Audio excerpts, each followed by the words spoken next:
Hello and welcome to Session 12 of the Basic Tax course.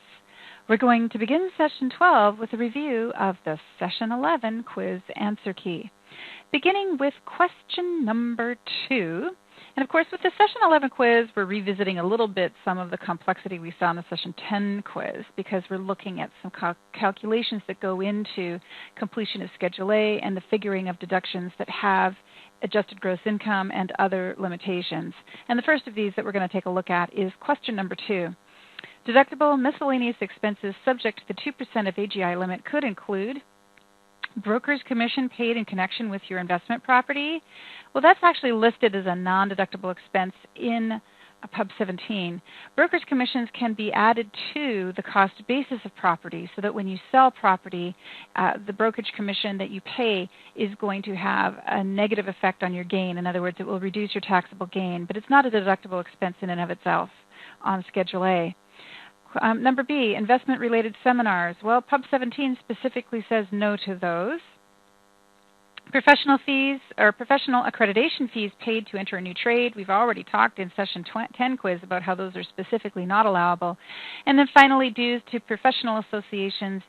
Yes, those are allowable. And examples of allowable professional associations might be if you're a medical doctor, you belong to the American Medical Association. If you're an attorney, you might belong to the State Association of Attorneys. Even if you're a tax preparer, there are associations out there that tax preparers can belong to. And those are ordinary and normal business expenses to stay in touch with other professionals in your industry who you can learn from. And if we look at the answer key over here, you will see that we specifically point out that in Pub 17 on page 197, dues to chambers of commerce and professional societies, and then it says brokers' commissions paid in connection with your investment property, investment-related seminars, professional accreditation fees paid to enter a new trade are all non-deductible expenses. So that is where you would go to reference how we come up with the correct answer for question number 2. On to number 3, which statement is true about employment agency fees you pay to obtain a job in a new field? A, they are deductible as a miscellaneous expense subject to the 2% rule. B, deductible as a miscellaneous expense and not subject to the 2% rule. Well, any kind of expense you pay to enter a new profession is flat out not deductible on Schedule A. So both A and B are out. And then C, not deductible at all. Well, that is the true correct answer. Moving on now to question number 8. In question number 8, we have to do a rather complex calculation. We're figuring the deductible casualty loss for a filer. In March of 2012, John's motorhome was destroyed in a tornado. The motorhome cost him $65,000. It had a fair market value of $35,000 on the date of the tornado. His insurance reimbursement was $25,000, and his adjusted gross income was $50,000. What is John's loss deduction for 2012? So we're asking what is the amount he will finally get to deduct on Schedule A. And remember that he's going to need to apply the 10% of AGI rule. He's going to have to apply the $100 rule. And then he's also going to have to look to the amount of allowable loss that he even has. So if the vehicle or the motorhome that was destroyed had an original cost of $65,000 but a fair market value of $35,000, we know that $35,000 is the starting point, and that his insurance company reimbursed him $25,000. So 25 from 35 is a $10,000 loss. From that, we're going to have to take 10% of his AGI. Well, 10% of $50,000 is $5,000, so 10 minus 5 is 5. And then the final thing we need to do is take out that $100 for the $100 rule. So $35,000 minus $25,000 of insurance reimbursement is a $10,000 loss. Adjusted gross income of $50,000 multiplied by 10% is $5,000. We also need to apply the $100 rule. So we take a $10,000 loss, subtract 100, subtract 5,000, and we get $4,900, which is why B is the correct answer. Number 9, which of the following is deductible as a casualty or theft loss? And essentially, if you go to Pub 17, it gives you a whole list of items that are considered to be allowed casualty losses. And we even outlined these in a table in our manual. So these should really jump out at you as ones that were not allowed or were allowed. And of course, Loss of your diamond ring at a sporting event. The rationale is that people lose things in their daily lives all the time. There's nothing unusual about losing stuff, and so A is not a correct answer. B, damage to trees caused by Dutch elm disease. Specifically, IRS Pub 17 says Dutch elm disease is not an allowable casualty loss. Damage caused by vandalism. Well, we know for a fact that vandalism is a deductible loss. It's actually a theft loss. Damage to trees caused by accidental application of the wrong chemicals, and that was specifically listed in Pub 17 as an acceptable casualty loss. And so essentially C and D make F the correct answer. And on to the next question, we have Donald, who was a very unlucky duck this year. In September, Hurricane Daisy severely damaged his home.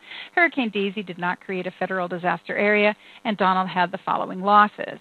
Well, we've made it rather easy for you by setting it all out in table form, and really this would be the starting point when you're working on a casualty loss claim for a client, is to basically list each and every asset, the cost in each asset, the fair market value before the event, the fair market value after the event, and any insurance reimbursement. So when we do that, we begin with the home with a cost basis of $200,000 and a fair market value before the event of $400,000. Fair market value after the event is $300,000, and insurance gives him $100,000. So his loss is not more than his basis, and his loss, he doesn't technically have a loss because 300 from 400 is $100,000, but he had $100,000 of insurance reimbursement. He just has no loss on the home itself. Moving over to the car, the original cost is $30,000. The fair market value before the event is $15,000. After the event, it's worthless.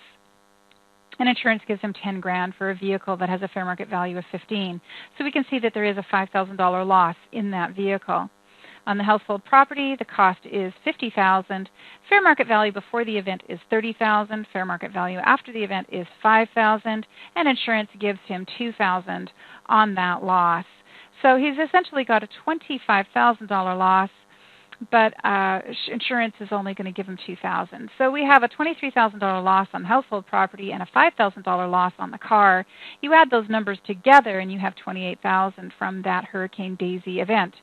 Now, in a separate incident in November, Donald lost his prize dog named Pluto, who ran away from home and was never found again. And of course, the rule with lost and stray pets is that lost and stray pets are not unusual. They could be unexpected at the time, but I mean, anyone who owns a dog for any length of time will find that that dog may one day just wander off. I was lucky enough to have my dog returned to me, but my friend in Australia just lost a dog in the last few months. So unfortunately, dogs do wander off, and they're not considered to be a casualty loss. But we do have another description here going on. This is a prize dog with a cost of $1,500, a fair market value before the event of $1,500, and a fair market value after the event of nothing. But because a dog straying off is not allowed, no loss is allowed on that. Now, Donald paid state income tax totaling $6,000, real estate taxes of $4,000, and $15,000 of mortgage interest. His AGI for the year is $75,000. Prepare his Schedule A and his Form 4684, and then answer the questions. So among the calculations that we have to do, we know that his AGI is $75,000. We're going to have to apply a 10% rule to that. We get $7,500. Earlier up here, we took 5 plus 23, and we had a $28,000 loss. We also have to apply a $100 rule. So 28 minus 100 minus 10% of AGI, or $7,500, gives us $20,400. We know that that's going to be the deductible casualty loss before we ever fill out the forms. But let's take a look at the forms anyhow.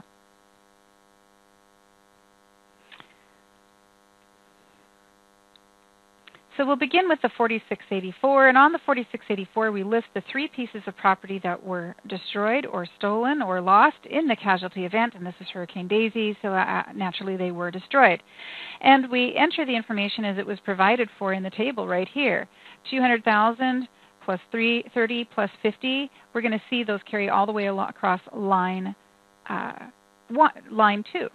And then for line 3, we're looking at the fair market value before the event. Pardon me, on line 3, we're looking at the assurance reimbursement, and we can see that we have $100,000, $10,000, and $2,000 corresponding to the amounts we provided for you. Next, we have the fair market value before the event. That is on line 5, and it's $400,000 for the home, $15,000 for the car, and $30,000 for the household property, all neatly laid across the Form 4684. Next, we look to see which is going to give us the bigger difference, or which one is going to result in a difference or a loss, and that loss is then entered on line 7. And we can see that we have a $100,000 loss on the home, but we have an insurance reimbursement, so ultimately line 9 is 0. Then we have a $15,000 loss on the vehicle, but we have $10,000 of insurance reimbursement, making the loss $5,000. And we, of course, have a $25,000 loss on the household property, but after insurance reimbursement, that loss is reduced to $23,000. We add those losses up on line 9. 5 plus 23 equals 28, and then we subtract out the $100 rule, and then we have to apply the 10% rule on line 17. And when we're done with that, line 18 gives us $20,400, and it's time to go up to Schedule A and enter that $20,400 right there on line 20. Next, we look to the wording of the problem to find the other numbers to enter on the Schedule A. We have $6,000 of income taxes, $4,000 of real estate tax, $15,000 of mortgage interest. We add all of those numbers in, and we get a total itemized deduction on line 29 of $45,400. So that concludes the review of the Session 11 quiz. Let's now begin with the Session 12 lecture.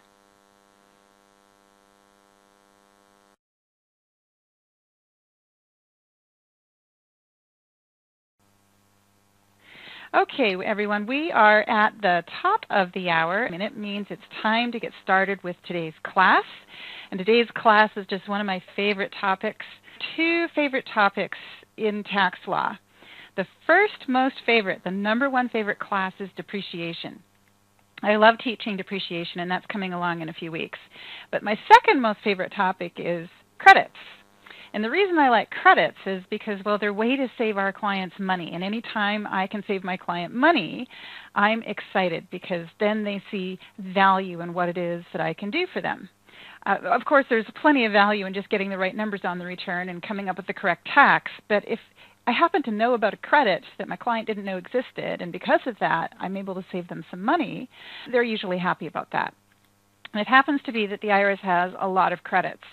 Now, today we're talking only about federal credits, but bearing in mind that most states have credits of their own. If they have an income tax code, they're probably going to have credits at the state level.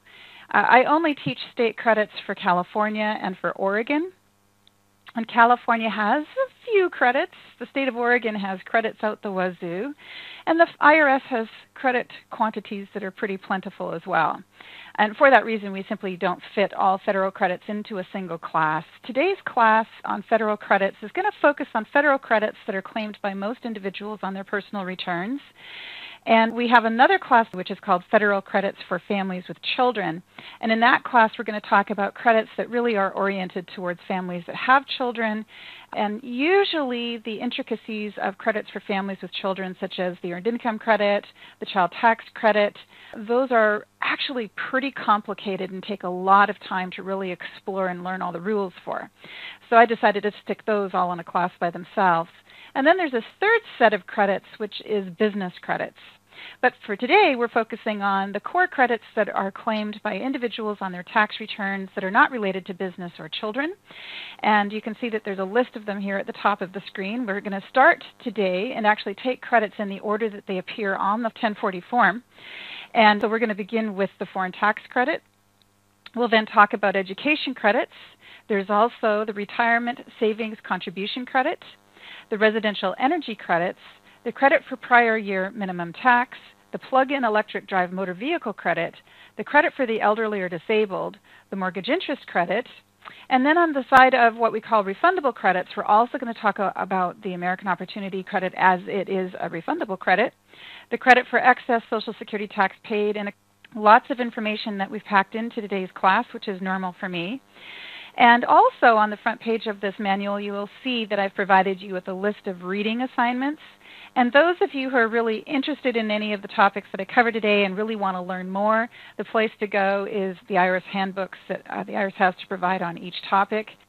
Also very helpful and useful is IRS Publication 970, Tax Benefits for Higher Education. And any tax preparer, I believe, out there working and preparing tax returns for individuals really should take a full and complete read of the Tax Benefits for Higher Education publication because it contains so much important information, much of which we'll touch on in today's class, but definitely not all of it. There simply isn't time. Moving on, we're going to start off with a very brief and probably oversimplistic introduction. And in doing so, I'm going to explain the difference between a refundable versus a non-refundable credit. A tax credit allows you to subtract a dollar for dollar amount off your calculated tax.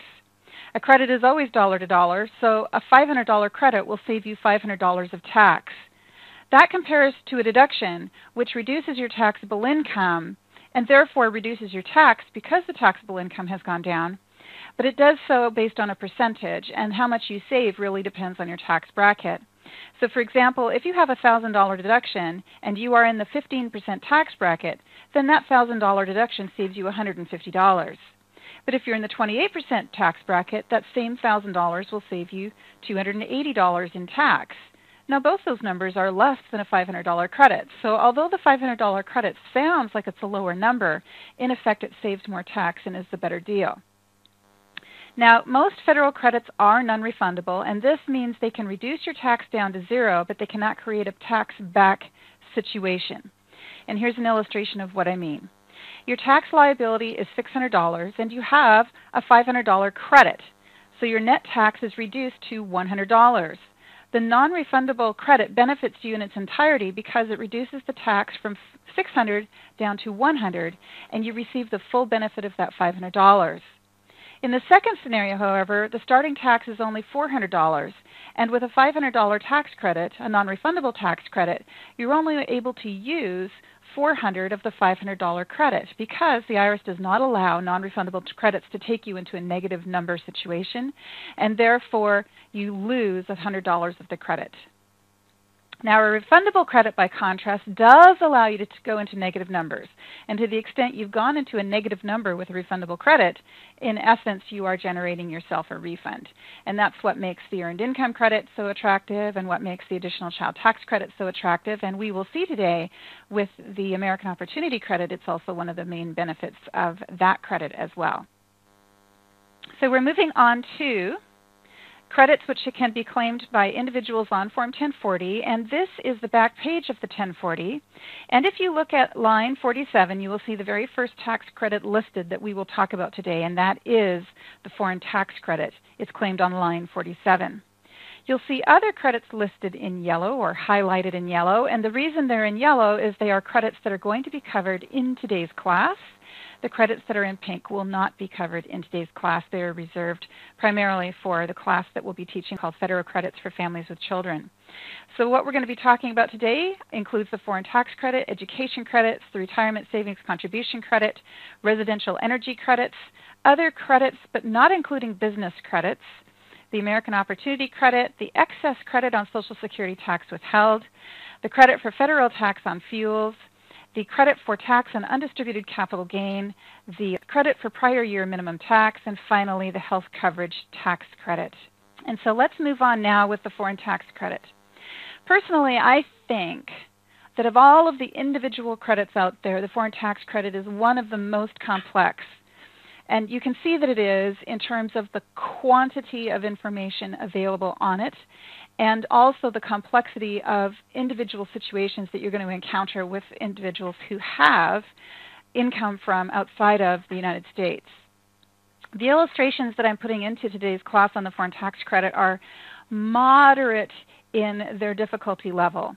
If you go to the instructions for 1116 or the IRS publication on the foreign tax credit, you will see simpler illustrations and you will also see much more complex illustrations. But today's illustrations are really designed around claiming a foreign tax credit for wage income that has been earned overseas. Now, many individuals inside the United States are not working outside of the United States and are not in that situation. Rather, they're in a situation where they're going to be claiming a foreign tax credit just simply on investment income from overseas. And at the simplest level, when you have investment income from outside of the United States, it is possible you're not even going to need to complete an 1116. But if it is a more complex 1116 situation, how you fill the form out is going to be not a whole lot different than what we do today, because today's class is showing the form in a little bit more complicated way.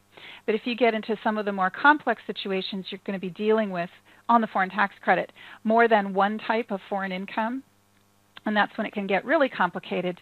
Today we're just going to be starting with the basics though. So the foreign tax credit itself, the reason it exists, is intended to relieve you of the double tax burden when you are taxed by a foreign country on income and you are also taxed by the United States on that same income. In other words, it's intended to relieve you of that double tax burden. Now generally, just as a summary, if the foreign rate of tax on the foreign income is higher than the U.S. rate of tax on the foreign income, then your credit will be limited to the U.S. rate of tax on that income. So the IRS will not allow you to deduct all of the foreign tax or claim a credit for all of the foreign tax you paid if the foreign tax is greater than the U.S. tax on that same income. But if the U.S. tax is greater than the foreign tax on that same income, you'd be allowed only to claim the foreign tax. So if the foreign tax was less than the U.S. tax, you would be allowed to claim the foreign tax but not the U.S. tax. So it's always going to be the lower of those two numbers. So foreign tax credit also can only offset foreign income. A foreign tax credit can only reduce U.S. taxes on foreign source income, and it cannot reduce U.S. taxes on U.S. source income. And that should make sense to you. Foreign tax credit or itemized deduction. Generally, you can choose to claim an itemized deduction for foreign taxes you paid, or you can claim the foreign tax credit. You can choose to claim the deduction or the credit on a year-by-year basis. Even though you may be able to deduct foreign taxes you paid on Schedule A, it is often the case that the credit will save you more money than deducting it on Schedule A. And this is because, as I already explained in our introduction, that a credit reduces the actual U.S. income tax on a dollar-for-dollar basis, while a deduction reduces your income that is subject to the tax. And so generally, a deduction will never save you as much.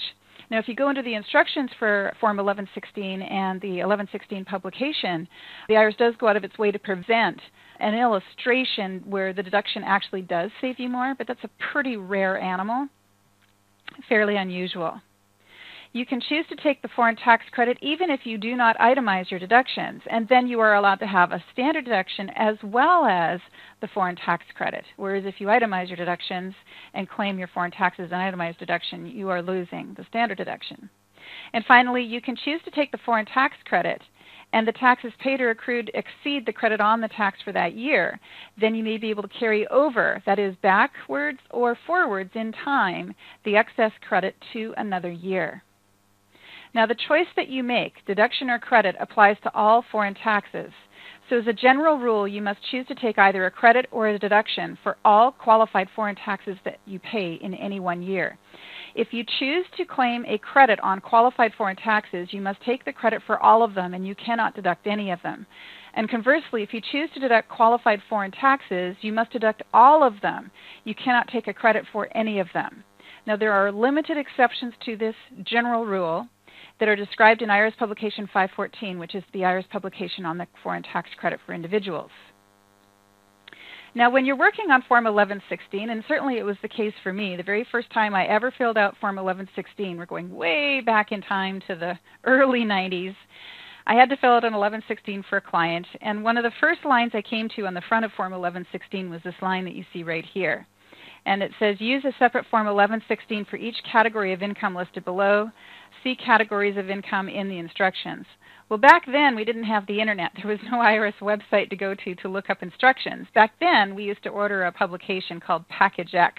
And Package X, in 3 volumes, contained most of the important IRS forms and their instructions. So that was the first time I ever read the instructions on Form 1116, so that I could gain an understanding of what box I was supposed to check down here. And you will see that there are 4 boxes to check from: passive category income, general category income, Section 901J income, certain income resourced by treaty, and lump sum distributions. Now, most individual filers eligible to claim the foreign tax credit pay tax on the following two categories of income. Category A being passive category income, and Category B being general category income. So what does general category income mean, and what does passive category income mean? Because we have to choose one of those typically for most of the time when we fill out Form 1116. Passive category income consists of passive income and specified passive category income.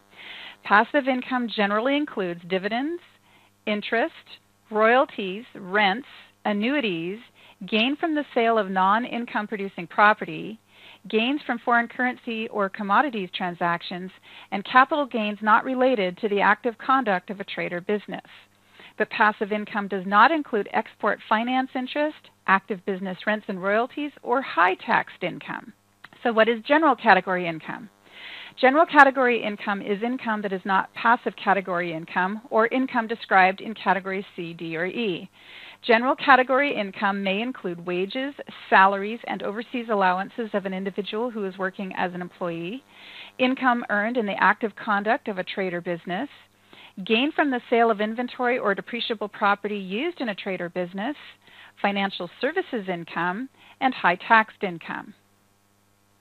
So what kind of foreign taxes are eligible for the credit? Because not all foreign taxes that you pay are eligible for the credit. You have to get down into essentially foreign income taxes. And IRS, of course, does go out of its way to define specifically what a foreign income tax is. So generally, the following four tests must be met for any foreign tax to qualify for the credit. Firstly, the tax has to be imposed upon you, and you must have paid or accrued the tax. In other words, it's your responsibility to pay the tax if you haven't already done so. The tax must be the legal and actual foreign tax liability, not an inflated number, and the tax must be an income tax or a tax that is in lieu of an income tax.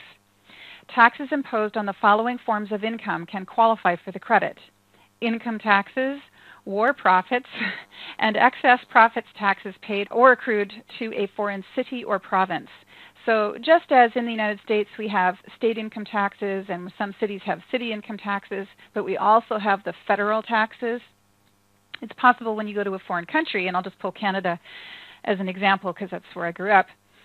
Canada has provinces like the United States has states, and there is a federal tax that Canadians pay, but there's also the provincial taxes that Canadians pay.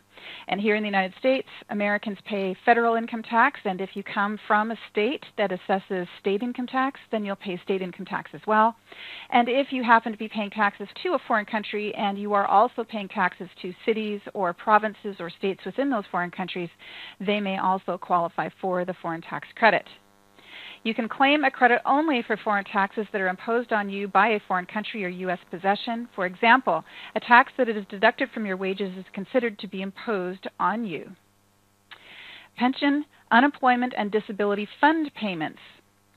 A foreign tax that is imposed on an individual to pay for retirement, old age, death, survivor, unemployment, illness, or disability benefits, or for a similar purpose, is still considered to be an income tax if the tax does not depend on the age, life expectancy, or similar characteristics of the individual paying the tax.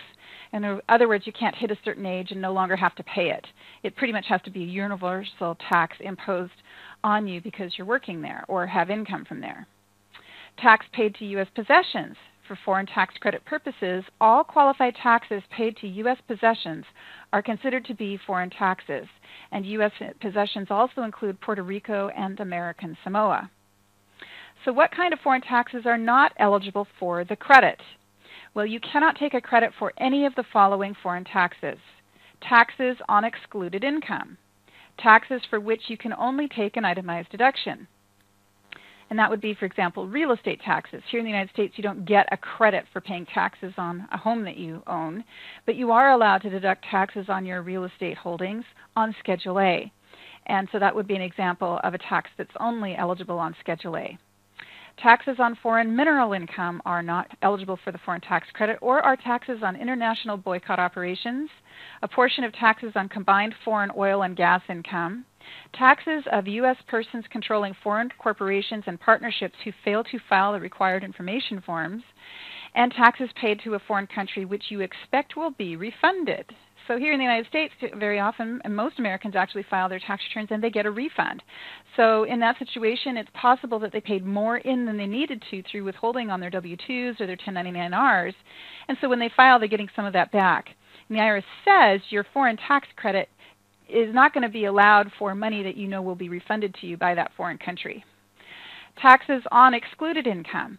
You cannot take a credit for foreign taxes paid or accrued on certain income that is excluded from U.S. gross income. If you claim a deduction for expenses relating to foreign income, you must reduce the amount of foreign income by the percentage of expenses that are allocable to that foreign income. The next topic of the day is education credits. And for 2012, there are 2 credits that are available to help offset the cost of higher education. There's more than 2 ways to deduct the cost of education, but there's 2 credits available. And the credits that are available are the American Opportunity Credit and the Lifetime Learning Credit. Both credits are affected by AGI phase-outs. That means that your ability to claim these credits is affected by your income. Phase-outs for the credits are as follows. For the American Opportunity Credit, if you are any filing status other than married filing joint, the phase-out occurs between $80,000 and $90,000 of income. In other words, if your income is 80 or below, you get the full credit. If your income is between 80 and 90, you get a partial credit, and when your income hits 90, you get no credit at all. For married filing joint, you can double that income range. The Lifetime Learning Credit has a substantially lower phase-out range, only $52,000 to $62,000 for most filers. Married filing joint couples get a phase-out range of $104,000 to $124,000. Now, we've had the American Opportunity Credit around us long enough to really have forgotten some of the rules for the HOPE credit. Of course, the HOPE credit and the Lifetime Learning Credit both came into existence back in 1998. And they both were subject to this very low phase-out range, and it has been moderately adjusted for inflation over time. But really, this phase-out range for income, I think, is very low. If you live in a high-tax state like California, New York, even Oregon is a relatively high-tax state with a high cost of living. Many clients who have a high enough level of income to actually pay for the cost of college earn more than $52,000 to $62,000 when they're single. So for example, I used to frequently run across a situation where I might have a single working mom earning $70,000 a year, sending her oldest child to college, and she would not be able to claim a Lifetime Learning Credit or a HOPE credit for her child because she earned too much. And we would hardly call a single mom earning $70,000 rich. But the phase-outs were such that I found a great percentage of my clients just didn't benefit from the credits at all. But when the American Opportunity Credit came into being, everything changed because now we had a realistic phase-out range that's more indicative of middle-class filers who are the most likely filers to benefit from this credit. And so under the American Opportunity Credit, we find a lot more people are qualifying for it. And that's going to be the first credit that we talk about today. That credit was first introduced in 2009, and it provides up to $2,500 of reimbursement or direct credit back for the cost of tuition and related expenses that are paid during the taxable year to a qualified educational organization. Important features of this credit include that 100% of the first $2,000 of tuition and related expenses, including course materials, paid during the year is eligible as a cost towards the credit, and 25% of the next $2,000 of tuition-related expenses paid during the year is also eligible for a credit. The credit applies to all 4 years of college. Qualifying expenses include course materials. 60% of the calculated credit amount is non-refundable, and 40% is refundable. This tax credit is subject to a phase-out for taxpayers with adjusted gross incomes in excess of $80,000 or $160,000 for married filers filing jointly. The credit was originally set to expire at the end of 2012. However, the Taxpayer Relief Act of 2012 has carried it all the way out to 2017, so it's going to be with us another 5 years, which I consider to be a good thing. Now, of course, when it was introduced in 2009, it was only intended to be for 9 and 10, and then it was going to expire, and we would go back to the HOPE credit. And they've kept extending it until, of course, we had the Taxpayer Relief Act of 2012, where they gave us 5 years that we can look forward to for our clients, or that our clients can be benefiting from this credit. So who can claim the American Opportunity Credit? The credit can be claimed by a non-dependent taxpayer student. also by a dependent student who did not claim that child's exemption, or a parent or other individual who claims a qualifying student as a dependent. So the credit itself, I tend to say in a generally loose term that the American Opportunity Credit and the Lifetime Learning Credit, who benefits from that credit tends to be the person who claims the exemption for a filer, not the person who paid the expense. So if you are able to list yourself on your tax return, in other words, you're claiming an exemption for yourself, then if there is an education credit available because of costs incurred for your education, you're the one that's going to be able to claim that. If by hand you are claiming a dependent on your tax return and there were education expenses paid for that dependent, because that dependent is being claimed on your tax return, you're eligible to claim the credit for that dependent even if you are not the one that paid the cost of the education. So generally as a loose term, I say if you're trying to figure out who is eligible to claim the American Opportunity Credit, follow the exemption. It's not a 100% steadfast rule, but it's a general rule that you can adhere to. And then if you're still confused or uncertain, you can, of course, do more research. But as a general rule, it's pretty safe to follow that. What are the tests to claim the credit? Generally, you can claim the American Opportunity Credit if all three of the following requirements are met. You paid qualifying education expenses of higher education. You pay the education expenses for an eligible student, and the eligible student is yourself, your spouse, or a dependent for whom you can claim an exemption on your tax return. But you should note that where it says you pay the qualified education expenses of higher education, that qualified education expenses paid by a dependent for which you can claim an exemption, or by someone else entirely, that is a third party for that dependent, are considered to have been paid by you. So where it says you paid the education expenses, it actually doesn't mean that. It means that education expenses were paid on your behalf or by you. And if they were paid for your dependent by someone else or by your dependent directly, the fact that you're eligible to claim that dependent's exemption means that you are the one that gets the credit. Graduate students, most graduate students are not eligible for the American Opportunity Credit. However, the IRS has determined that a graduate student may be eligible for the American Opportunity Credit if the student was not a graduate student before the beginning of the year. So in other words, in 2012, you could have a child who's been attending a four-year degree, and at the end of May, they complete that four-year degree, and then they move on into graduate studies. Even though they're going to be a graduate student for part of 2012, there's also a part of 2012 where they were an undergraduate student. And for the portion of the year that they were an undergraduate student, they would still be able to claim the credit.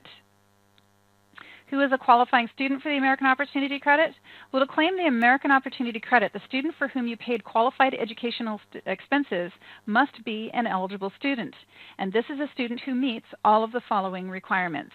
Number one, the student did not have any expenses that were used to figure an American Opportunity Credit in any 4 earlier years, and this includes any tax years in which the HOPE credit was claimed for that same student. So how would that impact you all these years after the HOPE credit has essentially been tucked away? Perhaps you have a student who attended a 2-year associate degree program maybe in 2005 and 6 and claimed the HOPE credit back in 5 and 6. And then all of these years later, they've picked up and gone back to school to finish working on their bachelor's degree. Well, they're not going to be able to claim the American Opportunity Credit for 4 years because they already claimed the HOPE credit in 2 earlier years. But they would be able to claim the American Opportunity Credit for 2 years, assuming they meet all of the tests. Also, the student must not have completed the first 4 years of post-secondary education. Generally, this means the freshman, sophomore, junior, and senior years of college before 2012. And for at least one academic period beginning in 2012, the student was enrolled at least half-time in a program leading to a degree, certificate, or other recognized educational credential. So it's important to note here that it's enough to be working towards the certificate or other recognized educational credential. They don't have to be working on an associate program or a bachelor's program. It's enough that they're working towards a certificate, some kind of recognized credential that they will be able to enter the workforce with. Also, the student must not have been convicted of any federal or state felony for possessing or distributing a controlled substance at the end of 2012. So here is an overview of the American Opportunity Credit as it is summarized in publication 970. It is table 2.1 from that publication. Firstly, the maximum credit. It's $2,500 per eligible student. The limit on it was based on your modified adjusted gross income, and if you earn more than $180,000 on a joint return or more than $90,000 if you are another filing status, you are not eligible for the credit. Refundable or non-refundable? 40% of the credit is refundable, the rest is non-refundable. The number of years of post-secondary education, it is available only for the first 4 years of post-secondary education.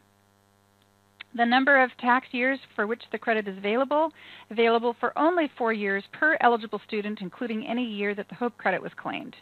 Type of degree required, the student must be pursuing a degree or other recognized educational credential. The number of courses, the student must be enrolled at least half-time for at least one academic period that begins during the tax year. Felony drug conviction, no felony drug convictions can be on the student's records. Qualified expenses, they're pretty broad. Compared to the lifetime learning credit and the old HOPE credit, you're allowed quite a bit more. You are allowed to claim the cost of tuition and fees that are required for enrollment. You are also allowed to claim the cost of course-related book supplies and equipment, and they do not need to be purchased from the institution in order to qualify for the credit. And so by equipment, that could possibly even include a laptop if the student is required by the institution as a condition of enrollment in the course to have a laptop, so they need to go out and buy one. IRS says that's allowed. Payments for academic periods, payments made in 2012 for academic periods beginning in 2012, as well as payments made in 12 for the first 3 months of 2013. That would essentially be the winter term. So in 2012, it could be the month of December, month of November. The student is sitting down and selecting the courses that they will begin in the January winter term, and they're paying for those courses in November, December of 2012. And IRS says even though the term does not begin until 2013, the credit will be allowed because the expenses are for a term in the first 3 months of 2013. But if you made a payment for a term beginning in June of 2013 and you made that payment in 2012, you wouldn't be allowed a credit for that amount until 2013 return is filed. Who cannot claim the American Opportunity Credit? Well, you cannot claim the American Opportunity Credit for 2012 if any of the following apply. Your filing status is married filing separately. You are listed as a dependent in the exemption section under another person's tax return. Your modified adjusted gross income is $90,000 or more or $180,000 or more in the case of a joint return. You or your spouse were a non-resident alien for any part of 2012, and the non-resident alien did not elect to be treated as a resident alien for tax purposes. Or you claimed the lifetime learning credit or a tuition and fees deduction for the same student in 2012. The next topic is the refundable part of the American Opportunity Credit. So the refundable part of the American Opportunity Credit is the next topic. 40% of the American Opportunity Credit is refundable for most taxpayers. However, you cannot claim any part of the American Opportunity Credit as a refundable credit if you were under age 24 at the end of 2012 and any of the following apply to you. Number 1, you were under age 18 at the end of 2012, or you were age 18 at the end of 2012 and your earned income defined below was less than 1/2 of your support, or you were a full-time student over age 18 and under age 24 at the end of 2012 and your earned income was less than 1/2 of your support, and at least one of your parents was alive at the end of 2012, and you are filing a tax return as a single head of household or qualifying widow or widower or a married filing separate taxpayer for 2012. Earned income. Earned income examples are wages, salaries, tips, and other taxable employee pay, net earnings from self-employment, and gross income received as a statutory employee. So what that's saying is you could have a child.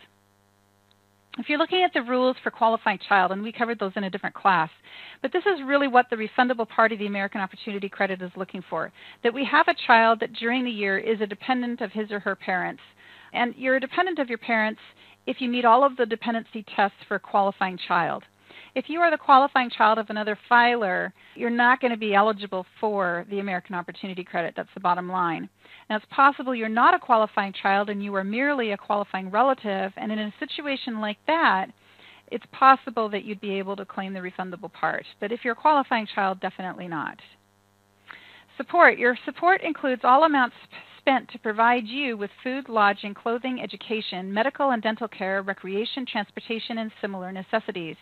To figure your support, count support provided by you, your parents, and others. However, a scholarship received by you is not considered to support if you are a full-time student. The reason we're defining earned income and support is to see whether or not you can claim the refundable part of the American Opportunity Credit. Again, we're essentially looking at a summary in the background going on of whether or not you pass the support test for being a qualifying child. And a qualifying child cannot be a qualifying child of another filer if they paid more than half of their own support from income that they earned themselves. Not passive income, not support provided by third parties or state governments, but rather income that they earned in their own right. And if the child can show that he or she paid more than half of their own support from income that they earned, then they would be eligible for the refundable part of the American Opportunity Credit. But if they are under age 24 and a full-time student and they cannot show that their earned income paid more than half of their own support, they're not going to be eligible for the American Opportunity Credit refundable part. The next credit we're going to look at is the Lifetime Learning Credit. You may be able to claim a Lifetime Learning Credit of up to $2,000 for qualified education expenses paid for all eligible students enrolled in an eligible educational institution in 2012. The Lifetime Learning Credit is generally smaller and less advantageous than the American Opportunity Credit. However, it is also less restrictive in that it can be used to pay the cost of post-secondary education, in other words, graduate studies, and it may also be claimed where a student is not enrolled in a degree program, such as a student taking only one course during the year. So what are the benefits of the Lifetime Learning Credit? Well, because there is no limit on the number of years that the Lifetime Learning Credit can be claimed for each student, it can be claimed for years after the four-year degree has been obtained. However, a taxpayer cannot claim the American Opportunity Credit and the Lifetime Learning Credit for the same student in the same year. Thus, the Lifetime Learning Credit is helpful to graduate students, students who are taking only one course, and those that are not pursuing a degree. If you're not eligible for the American Opportunity Credit, in other words, then the Lifetime Learning Credit is something that you can turn to. But if the American Opportunity Credit can be claimed by a student, there'd be little reason to go for the Lifetime Learning Credit instead. So who can claim the Lifetime Learning Credit? Generally, you can claim the Lifetime Learning Credit if all three of the following requirements are met. Number one, you paid qualified education expenses of higher education. You pay the education expenses for an eligible student, and the eligible student is yourself, your spouse, or a dependent for whom you can claim an exemption on your tax return. If you're eligible to claim the Lifetime Learning Credit and you are also eligible to claim the American Opportunity Credit for the same student in the same year, you can choose to claim either credit but not both. If you pay qualified education expenses for more than one student in the same year, you can choose to claim the credits on a per student, per year basis. This means, for example, you could claim the American Opportunity Credit for one student and the Lifetime Learning Credit for another student in the same year on the same return. So what expenses qualify for the Lifetime Learning Credit? For purposes of the Lifetime Learning Credit, qualified education expenses include only tuition and certain related expenses required for enrollment in a course at an eligible educational institution. So if you enroll in a course and a part of the cost of enrolling in that course is the cost of books, and you can't separate the books from the cost of the course, and essentially when you enroll in the course they give you the books that go with it, then the cost of books could be eligible for the credit. But if you enroll in a course and the course instructions or the course requirements are that you go out and purchase books, the books that you purchase are not allowed as a part of the calculation for the Lifetime Learning Credit. But that same scenario, if you enrolled in a course of study for which you are claiming the American Opportunity Credit, and that course of study tells you to go buy books, and you buy those books used with Amazon.com, you just save your receipt from Amazon, and you would be allowed to claim the cost of those books when calculating the American Opportunity Credit, but not under the rules for the Lifetime Learning Credit. Now, to qualify for the Lifetime Learning Credit, the course that you enroll in must be either part of a post-secondary degree program or taken by the student to acquire or improve job skills. So let me look at an example here. I know a young lady who is enrolled at a local community college, and she's working on a 2-year associate degree program. And let's just suppose she's not eligible for the American Opportunity Credit, so she's going for the Lifetime Learning Credit. Well, the program that she's enrolled in is a 2-year associate degree program, and even though she sometimes takes a sport class like yoga or volleyball, that cost associated with that course is going to be allowed for the Lifetime Learning Credit because it is part of a degree program. But if you're just talking to a general person, a client who's come in to get their taxes done, they're not enrolled in a degree program, and they happen to sign up at their local community college to take volleyball or to take yoga class, and it's not acquired to improve their job skills, unless, of course, they're a physical fitness instructor, they would not be allowed to claim the cost of that. So who is an eligible student for the Lifetime Learning Credit? For purposes of the Lifetime Learning Credit, an eligible student is a student who is enrolled in one or more courses at an eligible educational institution. And again, going to publication 570, this time we're looking at Table 3.1. This is a summary of the rules that apply to the Lifetime Learning Credit. The maximum credit is up to $2,000 per return. That compares to up to $2,500 per student for the American Opportunity Credit. The limit on modified adjusted gross income is significantly less. $124,000 if married filing jointly, or $62,000 for single head of household or qualifying widow. If your income exceeds those amounts, you're not eligible for the credit. Is the credit refundable or non-refundable? It is fully non-refundable. You don't benefit from it unless you've got tax to offset it with. The number of years of post-secondary education, it's available for all years of post-secondary education and for courses that are used to acquire or improve job skills. How many years can you claim it for? There's no limit on the number of years. The American Opportunity Credit is limited to 4 years, but the Lifetime Learning Credit, there's no limit on the number of years for which you can claim it. Type of degree required, the student does not need to be pursuing a degree or other recognized credential. Number of courses, it's available for 1 or more courses. Felony drug convictions are allowed. Qualified expenses, tuition and fees required for enrollment, including amounts required to be paid to the institution for course-related books, supplies, and equipment as a condition of enrollment. And payments for academic periods, payments made in 2012 for academic periods beginning in 2012 or in the first 3 months of 2013 are allowed. So here are the rules that apply to both education credits. The filing status cannot be married filing separate. If your filing status on your return is married filing separate, you cannot claim either credit. Individuals for whom you may claim the credit. You can claim the credit if your qualified expenses were for yourself, your spouse, or your dependent for whom you can claim an exemption on your tax return. Expenses that qualify for the credit. Qualified expenses include qualified tuition and related expenses required to be paid as a condition of enrollment. Fees required for enrollment. For the American Opportunity Credit only, expenses include books, supplies, and equipment needed for a course of study that are included in qualified educational expenses, whether or not the materials are purchased from the educational institution. So you're allowed for either credit to claim the cost of tuition and related expenses and fees for enrollment. But for the American Opportunity Credit only, you are also allowed books, supplies, and equipment needed for the course of study, whether or not the materials are purchased from the educational institution. Expenses that do not qualify for the credit include expenses for insurance, medical expenses, room and board, transportation, personal, family, or living expenses, even if you are required to pay these expenses as a condition of enrollment. You cannot claim an educational credit for any portion of student expenses that were paid through scholarships, Pell Grants, employer-provided educational assistance, or other non-taxable payments, or any expense for which a deduction was taken under Code Section 162 or any other provision of the Internal Revenue Code. And essentially this last bullet point, what that means is if you claim the education expenses as an itemized deduction on Schedule A, you cannot also claim those same expenses for the Lifetime or American Opportunity Credit.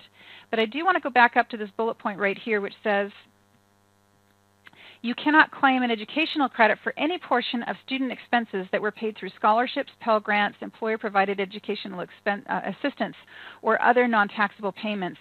And I wanted to make a point, really clear point, that if a student has a student loan and the student loan is used to pay those educational expenses, that is an entirely different matter. If you have a student loan and you take out that student loan and you use money from that student loan to pay for college, you are considered to have qualifying educational expenses. And many clients have a hard time understanding that and will argue, at least with me, about it.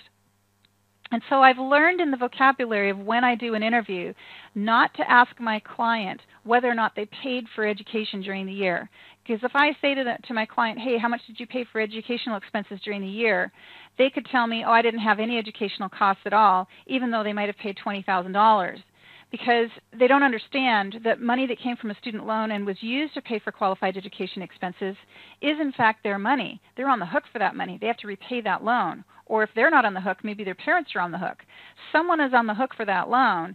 And so money that is borrowed and used to pay for something, whatever you paid for is considered to have been bought in the year it's paid for, not when the loan is paid off.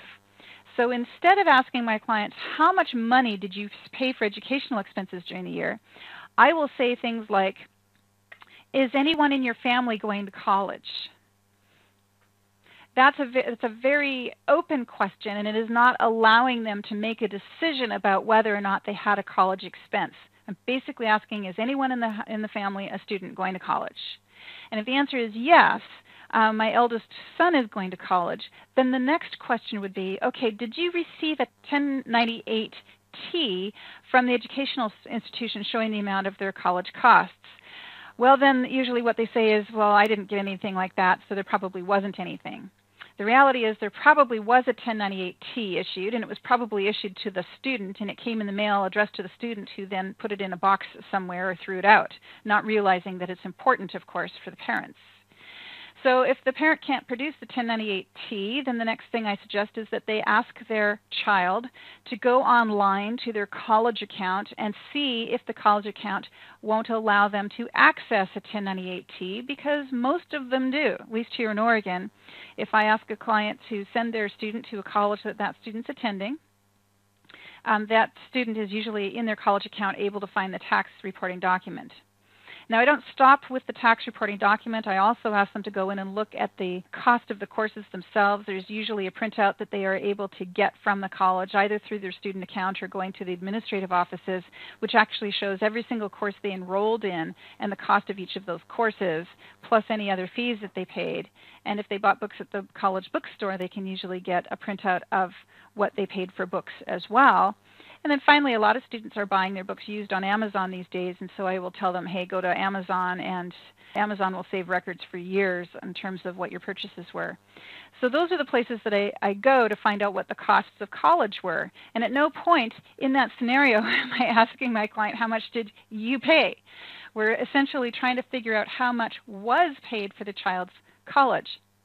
Now, if any of the child's college costs or the individual's college costs were paid through Pell Grants or scholarships, then to the extent those expenses were paid through Pell Grants or scholarships, you're not eligible to claim a credit. But very often, those scholarships and Pell Grants are just a mere fraction of the overall cost and don't interfere with the amount of credit that the client is able to claim. So with that, let's move on to who can claim the credits, the summary, the rules that apply to both credits. You can claim qualified expenses paid directly by you or by someone else on your behalf. Expenses paid directly to the institution by someone else on your behalf shall be considered to have been paid by you. If you claim an exemption deduction for your child, education expenses paid by your child or by another person for your child are considered to have been paid by you. If you are claimed as a dependent on another person's return, the expenses can only be claimed on the return of the person who claims you as a dependent. So if a parent claims an exemption for his or her child on the child, then the child's education credit is claimed on the parent's return. A dependent can claim an education credit provided his or her exemption is not claimed on another person's return. This means that if the parent chooses not to claim a dependency exemption for their child, then the child can claim the education credit on his or her own return, but not the refundable portion, only the non-refundable portion.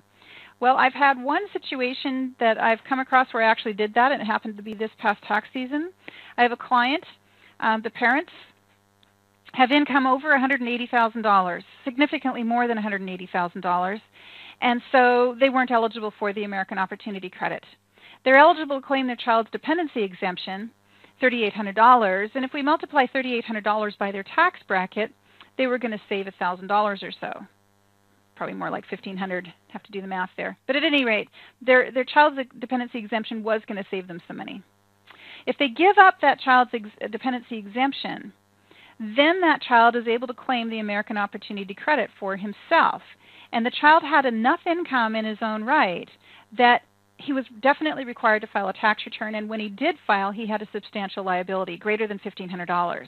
That child was not eligible to claim his own exemption, nor was he eligible to claim the refundable part of the American Opportunity Credit, but he was allowed to claim the $1,500 worth of the non-refundable part of the American Opportunity Credit, and to the extent that he claimed that $1,500, he was better off than his parents were. We did the math, and overall it was a couple $100 better saving for the child to claim the American Opportunity Credit than it was for the parents to claim his exemption. But the fact that the parents chose not to claim as an exemption did not mean he could claim his own exemption, because he did not meet the tests for claiming his own exemption. In other words, he was a child under the age of 24. He was a full-time student. His support was being provided for by his parents. He could not show that he paid more than half of his own support. He simply was not eligible to claim his own exemption. But he was able to claim the non-refundable part of the American Opportunity Credit. If there are qualified education expenses for your dependent during a tax year, either you or your dependent, but not both of you, can claim the education credit for that child's expenses. And you can claim an education credit for expenses you paid with a student loan or other loan. The credit is claimed for the year in which the expenses are paid using the proceeds from that loan, and not the year in which payments on the loan itself are made. Who cannot claim the credits? You cannot claim an education credit if any of the following applies to you. Your filing status is married filing separate. You are listed as a dependent on someone else's tax return. Your modified adjusted gross income is too high. In other words, more than $62,000 or more than $124,000 for the Lifetime Learning Credit, or more than $90,000 or $180,000 for the American Opportunity Credit. Or you or your spouse or a non-resident alien for any part of 2012, and the non-resident alien did not elect to be treated as a resident alien for tax purposes. You cannot also claim a tuition and fees deduction for the same student, and you cannot claim a credit for educational expenses that you paid with funds that you withdrew tax-free from an educational IRA. That is, you cannot claim a tax-free withdrawal from an education IRA for the same funds you used to qualify for an education credit. And number 7, when must the tuition be paid? Generally, you can only claim a credit for tuition paid for an academic period that begins in the same calendar year. However, if you paid qualified expenses for the last quarter of 2012 for an academic period that begins in the first 3 months of 2013, then you can claim those expenses on your 2012 return. Income levels at which the credits phase out. Your education credits phase out when your modified adjusted gross income is between 52 and 62, or 104 and 124 for the Lifetime Learning Credit, 80 to 90 and 160 for the American Opportunity Credit. For purposes of the education credits, your modified adjusted gross income is generally the amount that you see on line 37 of your Form 1040 or line 21 of 1040A, and you will only need to adjust your income if you excluded income because you resided overseas. And that's essentially going back to the foreign earned income exclusion. If you paid that, you're going to have to add the foreign amount of income excluded under the foreign earned income exclusion back into your income for purposes of figuring your modified adjusted gross income. Educational institutions that qualify for the credit, you must attend an eligible institution. An eligible institution will generally qualify for financial aid. Most universities, colleges, and private vocational schools offering certificates of completion will qualify. No double benefit is allowed. You cannot do any of the following. Deduct higher education expenses on your income tax return, for example, as a business expense or as a tuition and fees deduction, and then also claim an education credit using those same expenses. Also, you cannot claim an education credit for educational expenses that are paid with tax-free scholarship, Pell Grant, employer-provided educational assistance, or any other tax-free educational assistance. Now, there is a nice comparison of the two educational credits as well as many of the other tax benefits associated with education that are available for taxpayers inside publication 970. And I have the table here on the screen in front of you. It is inside your student manual. And let's just take a look at it together here real briefly. you'll see as we go across the top, there are many different educational benefits available, far more than just the American Opportunity Credit and the Lifetime Learning Credit. We have things like scholarships, fellows, grants, and tuition reductions. Well, why are those listed in Publication 970? Well, they are listed in Publication 970 because when you're looking at a scholarship or fellowship, you need to establish whether or not that scholarship or fellowship is taxable income to the student, that they have to pay taxes on that. So there's a column for it. For the American Opportunity Credit, you need to establish whether or not the student qualifies for that credit, as too is the case with the Lifetime Learning Credit. We then move over to the student loan interest deduction. Student loan interest is paid during the year. Can you deduct it? The rules are shown in this column. The tuition and fees deduction is another tax benefit that you can claim if you had higher education expenses, and the rules for it are listed in this column. Then we have the Coverdell Education ESA. And if you have a Coverdell ESA account, the money that is earned inside that account is generally not taxed. There's also a limit on how much you can contribute, which is $2,000 a year. And then when you finally pull the money out of that account, what kind of expenses can the money that you use from that account pay for? And those are listed here. You can see there's quite a broad range of items that can be paid for with money that comes from a Coverdell ESA account, including the cost of going to private K-12 school. So normally you would never be able to claim a deduction for the cost of going to a private school. However, you can exclude from income money that comes from a Coverdell ESA and is used to pay for a private school. And that information is covered in this column. Qualified tuition program. This is similar to an ESA, but it's done at the state level. It's a Section 529 plan.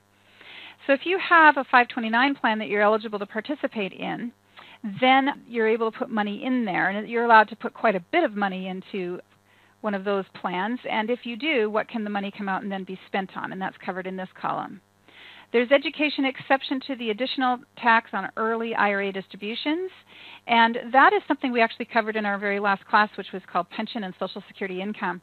In that class, we talked about what happens when you take an early distribution from a retirement account, specifically from an IRA, and then you use the money that you withdrew to pay for higher education. Well, if you did that, and you can show that you spent the money on higher education, to the extent that you spent the money on higher education, you would not be subject to a 10% early withdrawal penalty. And what is the annual limit? Well, it's the amount that you spent on qualified educational expenses plus these amounts down here. The next column is the Education Savings Bond Program. We touched on that ever so briefly in another course that we taught that was called Wage Investment and Other Income. And in that course we talked about U.S. savings bonds, and if you redeem U.S. savings bonds, they create interest income to you. And to the extent that you spend the interest or those bonds on qualified higher education expenses, you can exclude the U.S. savings bond interest from your income, and there's rules about that in this column. We then have employer-provided educational assistance. Now, if you have a job and your employer pays costs for you, say the cost of taking a trip to Hawaii. You have a job and your employer pays for you to take a vacation in Hawaii. Well, that's going to be considered a fringe benefit that is fully taxable, and the cost of that trip to Hawaii, your employer is going to have to put that on your W-2 and make you pay tax on it.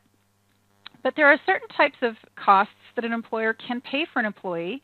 The employer is allowed to deduct those costs, but the employee does not have to report that benefit in their income or pay tax on it. And one of those tax-free fringe benefits is employer-provided educational assistance. The employer is allowed to pay the cost of higher education for an employee, and the maximum amount they are allowed to pay in a year is $5,250. If your employer paid more than that amount for you during the year, then it becomes a taxable benefit to you. But if they paid $5,250 or less, they can do so, and it's not income to you. But clearly, if your employer paid your educational expenses for you, you cannot then claim a credit for any amount that they paid for you. And finally, business deduction for work-related education. It is possible to claim a deduction on Schedule A for unreimbursed employee business expenses, including the cost of attending higher education, as long as you can show you meet the rules for that. And we actually discuss all of the rules surrounding employee business expense deductions and whether or not you can claim educational expenses as an itemized deduction coming up in a course we're teaching in another couple of weeks, which is itemized deductions and employee business expenses.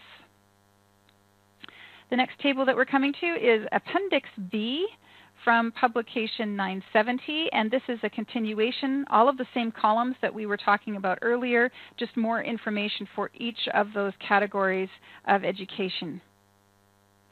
Now, how do you go about claiming the education credits? Well, to claim any education credit, you must complete Form 8863 for each eligible student.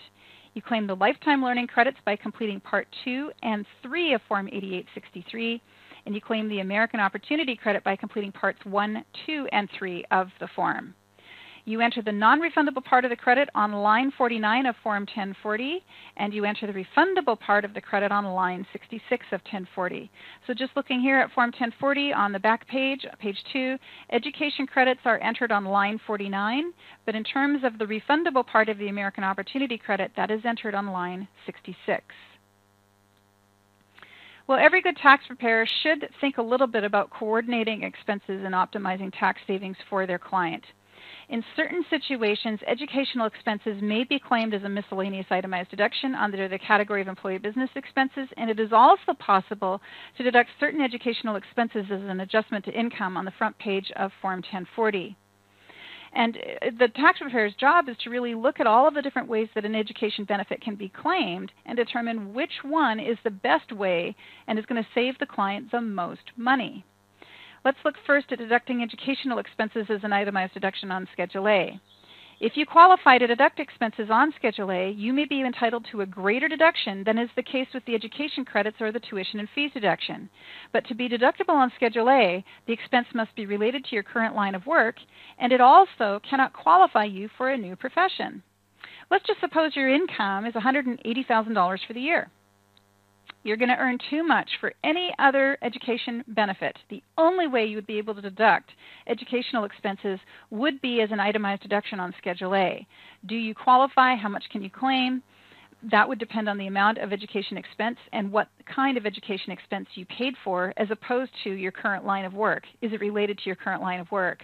So, for example, if you are working as a sales account manager for a company, sales rep, your job is sales, and you decide to go for a graduate degree in marketing or an MBA in marketing, maybe you could be able to argue that that is not qualifying you for a new career. You're already in sales. You're just continuing with your line of sales and advancing your career in that occupation. So you might be able to swing that and claim that on Schedule A. And if the cost of the program was $30,000, you might be able to deduct all of that on Schedule A, as well as travel expenses and car expenses associated with getting that education. But we'll talk about all of those rules and what qualifies and what doesn't qualify in our course on itemized deductions, and not here today. With tuition and fees deduction, the tuition and fees deduction allows you to claim qualified expenses up to $4,000 as an adjustment to income on the front page of 1040 on line 34. While the tuition and fees deduction is limited to a smaller amount of qualifying expense than the education credits, it could still provide a larger benefit as shown in the following situations. And we have situation number 1. The education credit is not allowed, can't be claimed. If the education expense was paid for a graduate student and the modified adjusted gross income is greater than the limit for the lifetime learning credit, then the tuition and fees deduction may be the only choice that's available for that student. And here's example A. Todd is single and enrolled as a part-time student, graduate student at Texas A&M University. His modified AGI is $64,000, which puts him in the 25% tax bracket, and he paid $4,000 in qualifying expenses for the year. Well, the first issue is that Todd does not qualify for the American Opportunity Credit because he already has a 4-year degree.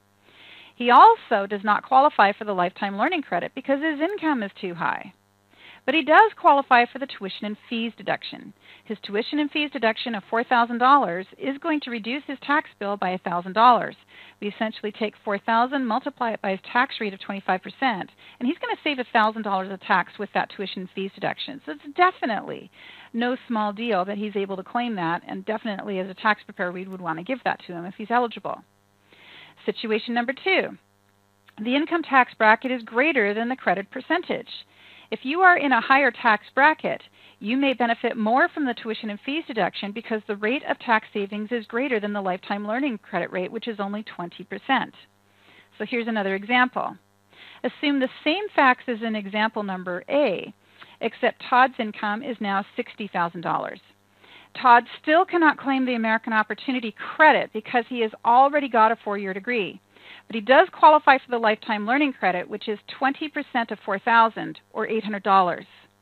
And Todd does qualify for the tuition and fees deduction. His tuition and fees deduction of $4,000 will reduce his tax bill by $1,000. So he does qualify for the Lifetime Learning Credit. 20% of $4,000 is $800.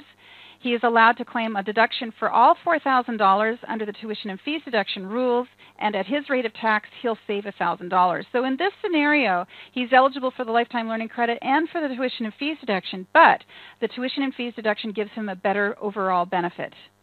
Let's move on into situation number 3. The income tax bracket is less than the credit percentage. If your expenses exceed $4,000, or if you are in the 15% or lower bracket, you may benefit more from the Lifetime Learning Credit, which provides a credit of 20% on the first $10,000 of qualifying expense.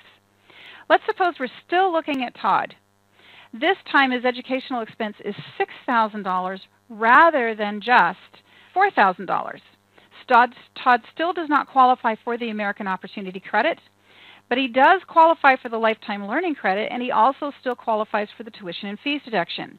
But in this situation, his Lifetime Learning Credit is going to be 20% of $6,000 or $1,200, where his Lifetime Learning Credit is going to be 25% of $4,000 or only $1,000. So in that scenario, he would need to go with the Lifetime Learning Credit. So Todd benefits more from the Lifetime Learning Credit than from the tuition and fees deduction, and he should claim the Lifetime Learning Credit instead. So let's see. I see a few questions that have popped up here.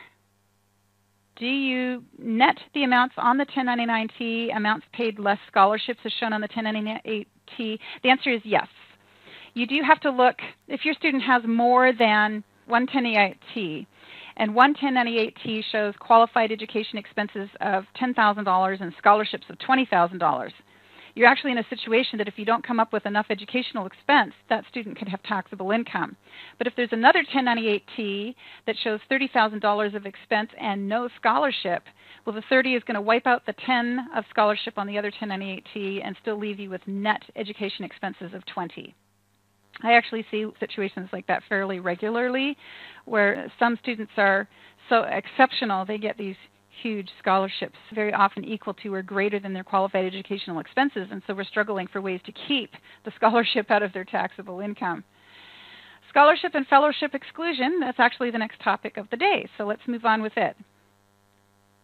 Per IRS Publication 970, most scholarships and fellowships are treated as tax-free.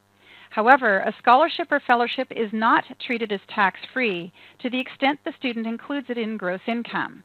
If the student is required to file a tax return for the year, the scholarship or the fellowship is received, and either of the following is true. The scholarship or fellowship, or any part of it, must be applied by its terms to expenses such as room and board other than qualified educational expenses, or the scholarship or fellowship, or any part of it, may be applied by its terms to expenses such as room and board other than qualified education. So most of the time when students receive scholarships, those scholarships are spent on tuition fees and used up. But sometimes you have a situation where a student is awarded a cash scholarship. They're just given cash. And they're allowed to spend that scholarship on anything they want, including room and board, personal living expenses, a vacation, or they could actually use it on qualified expenses of tuition and fees and books. And if they have a scholarship that is not restricted in terms of how the money is spent, it could be the case that it becomes taxable. Now, whether or not it is taxable depends on whether they're required not to spend it on qualified expenses or whether they can choose to spend it or not spend it on qualified expenses. Do not reduce the qualified education expenses by any scholarship or fellowship reported as income on the student's tax return in the following situations. The use of the money is restricted by the terms of the scholarship or fellowship to non-excludable costs of attendance, such as room and board, or the use of the money is not restricted to only qualified educational expenses. Now, you can make an election to treat a tax-free scholarship as income. So why would you do that? Well, if you have a tax-free scholarship that is an unrestricted scholarship, in other words, you could spend it on tuition and fees or you could spend it on something else, it's possible to exclude that scholarship from your income. and most people would want to, but it's also possible that you could say, hey, I'm going to treat that scholarship as taxable, because if I treat it as taxable, then I can qualify for the American Opportunity Credit, including the refundable part of the American Opportunity Credit. So maybe I want to treat it as taxable even though technically I don't have to treat it as taxable. Now there are rules on when you are allowed to do that. If the terms of your scholarship are unrestricted, you can exclude scholarship from income to the extent that it was used to pay the cost of qualifying expenses such as tuition fees, books, and supplies required by the institution as a condition of enrollment. However, if the terms of the scholarship are not restricted, it may be beneficial to not exclude the scholarship from your income. And here is an illustration of an unrestricted scholarship that is used for qualifying expense, that could be used for qualifying expense but is included in the income instead. Penny is a degree candidate enrolled in her sophomore year at Spokane Community College. Her costs paid for tuition, books, and fees totaled $3,000 for the year, which she paid using a $3,500 scholarship that was awarded to her. The terms of her scholarship provide that it may be used to pay any educational expenses, including room and board. If Penny decides to include the full amount of the scholarship in her income, she will report $3,500 of the scholarship as wage income on her Form 1040. She will then be able to claim the American Opportunity Credit based on $3,000 of qualifying expense, and that could be a far greater benefit to her than excluding $3,500 from her income. You can also see some other illustrations, more illustrations along this same idea in publication 970. There is an illustration that is on page 16 and another illustration on page 22 where unrestricted scholarships have been included in income so that the student could then claim that scholarship for education costs on the American Opportunity Credit. Taxable scholarship is the next thing in line. Since we're already looking at a situation where you may choose to treat a scholarship as taxable, there are certain situations where a scholarship is taxable, no way around it. A scholarship is taxable in the following situations: to the extent the scholarship represents a payment for services, or the student is not a degree candidate, or to the extent the terms of the scholarship require that it not be used to pay excludable expenses, or to the extent the scholarship is greater than the cost of excludable expenses. Publication 970, Tax Benefits for Education, provides this worksheet which you can use to determine whether or not your client has a taxable scholarship. On line 1, you begin by entering the total amount of any scholarship or fellowship for 2012, and you plunk it right there. Then it says if you are a degree candidate in an eligible educational institution, move on to line 2. But if you are not a degree candidate at an eligible educational institution, stop here. The amount you just entered on line 1 is fully taxable. But if you were working towards a degree at an eligible educational institution, move down to line 2. And on line 2, enter the amount from line 1 that was for teaching, research, or any other services required as a condition of receiving the scholarship. So for example, as a condition of receiving the scholarship, the institution requires you to provide services. To the extent that you are required to provide services, you now have a taxable scholarship. You then subtract line 2 from line 1 to arrive at the number on line 3, and then from that point forward, you enter amounts from line 3 that you were required to use other than for qualified educational expenses and so forth. The bottom line of all of this is to arrive at a number on line 9 that is the taxable part of your scholarship. Ring bearer, R-I-N-G-B-E-A-R-E-R. Ring bearer. Let's move on to the 1098-T tuition statement. And I do something in my classes, which is talk about some documents that really should be self-evident. Is it really necessary for me to go line by line and describe a W-2? Is it really necessary for me to go line by line and describe a 1099-R, or for that matter, a 1098-T? Well, enough tax preparers are confused by 1098-Ts, as are taxpayers, that yes, I do feel it's necessary. So if you feel you already know this information, just bear with me. We won't be on it for too long, but if you don't know the information, then it will be helpful to you. So Form 1098-T. Qualified educational institutions generally are required to issue Form 1098-T to report the qualified tuition that was paid for a student. In most cases, the student should receive this document from the institution sometime by January of the year for which they're filing. So if we're filing a 2012 return, it should be received by January 31st of 2013. Now, in an institution, and this is part that's always confused me, so I'm sure it's confused you, the institution can choose to report payments that it received during the calendar year in Box 1, or it can choose to report the amounts that it billed during the tax year in Box 2. So you don't typically see both boxes 1 and 2 filled in. You see one or the other. And if you see that Box 2 has been filled in with a number, it means that the student was billed. It doesn't mean that the student paid the bill or that anyone else paid the bill. But it doesn't mean that the bill wasn't paid either. So that's where it's just simply not enough to rely totally on the 1098-T. You should still be asking the student to show you the amount that was actually paid. So one of the ways that I do that is if I see that Box 2 has $10,000 in it, I'll say, now did you pay all $10,000 that was billed during the year, or is that still outstanding, or is any part of it outstanding? And obviously most of the time it's like, oh yeah, we paid that and way more than that. Books and so forth are on top of that. Note that the amount in Box 1 and 2 can be different than the amount that was actually paid or deemed to have been paid during the year. So when you are figuring the education credit or the tuition and fees deduction, you should use the amount that was paid or is deemed to have been paid during the year for the figuring the credit, and which may or may not be the same as the amount actually showing on the 1098-T. So Box 1 shows the amount that was paid. Box 2 shows the amount that was billed. Box 3, this box right here, if this box is checked, your educational institution may have changed its method for reporting. Maybe it's switched from using Box 1 to using Box 2 or vice versa, and it could be that the change in their method of accounting affects your calculation of the credit or changes how you should be determining your credit year to year. Box 4 shows adjustments that have been made for a prior year. Any adjustment made for a prior year and any related expenses for the prior year may therefore be wrong, and it may be necessary to amend that prior year return. Box 5 shows scholarships and grants received by that student during the year.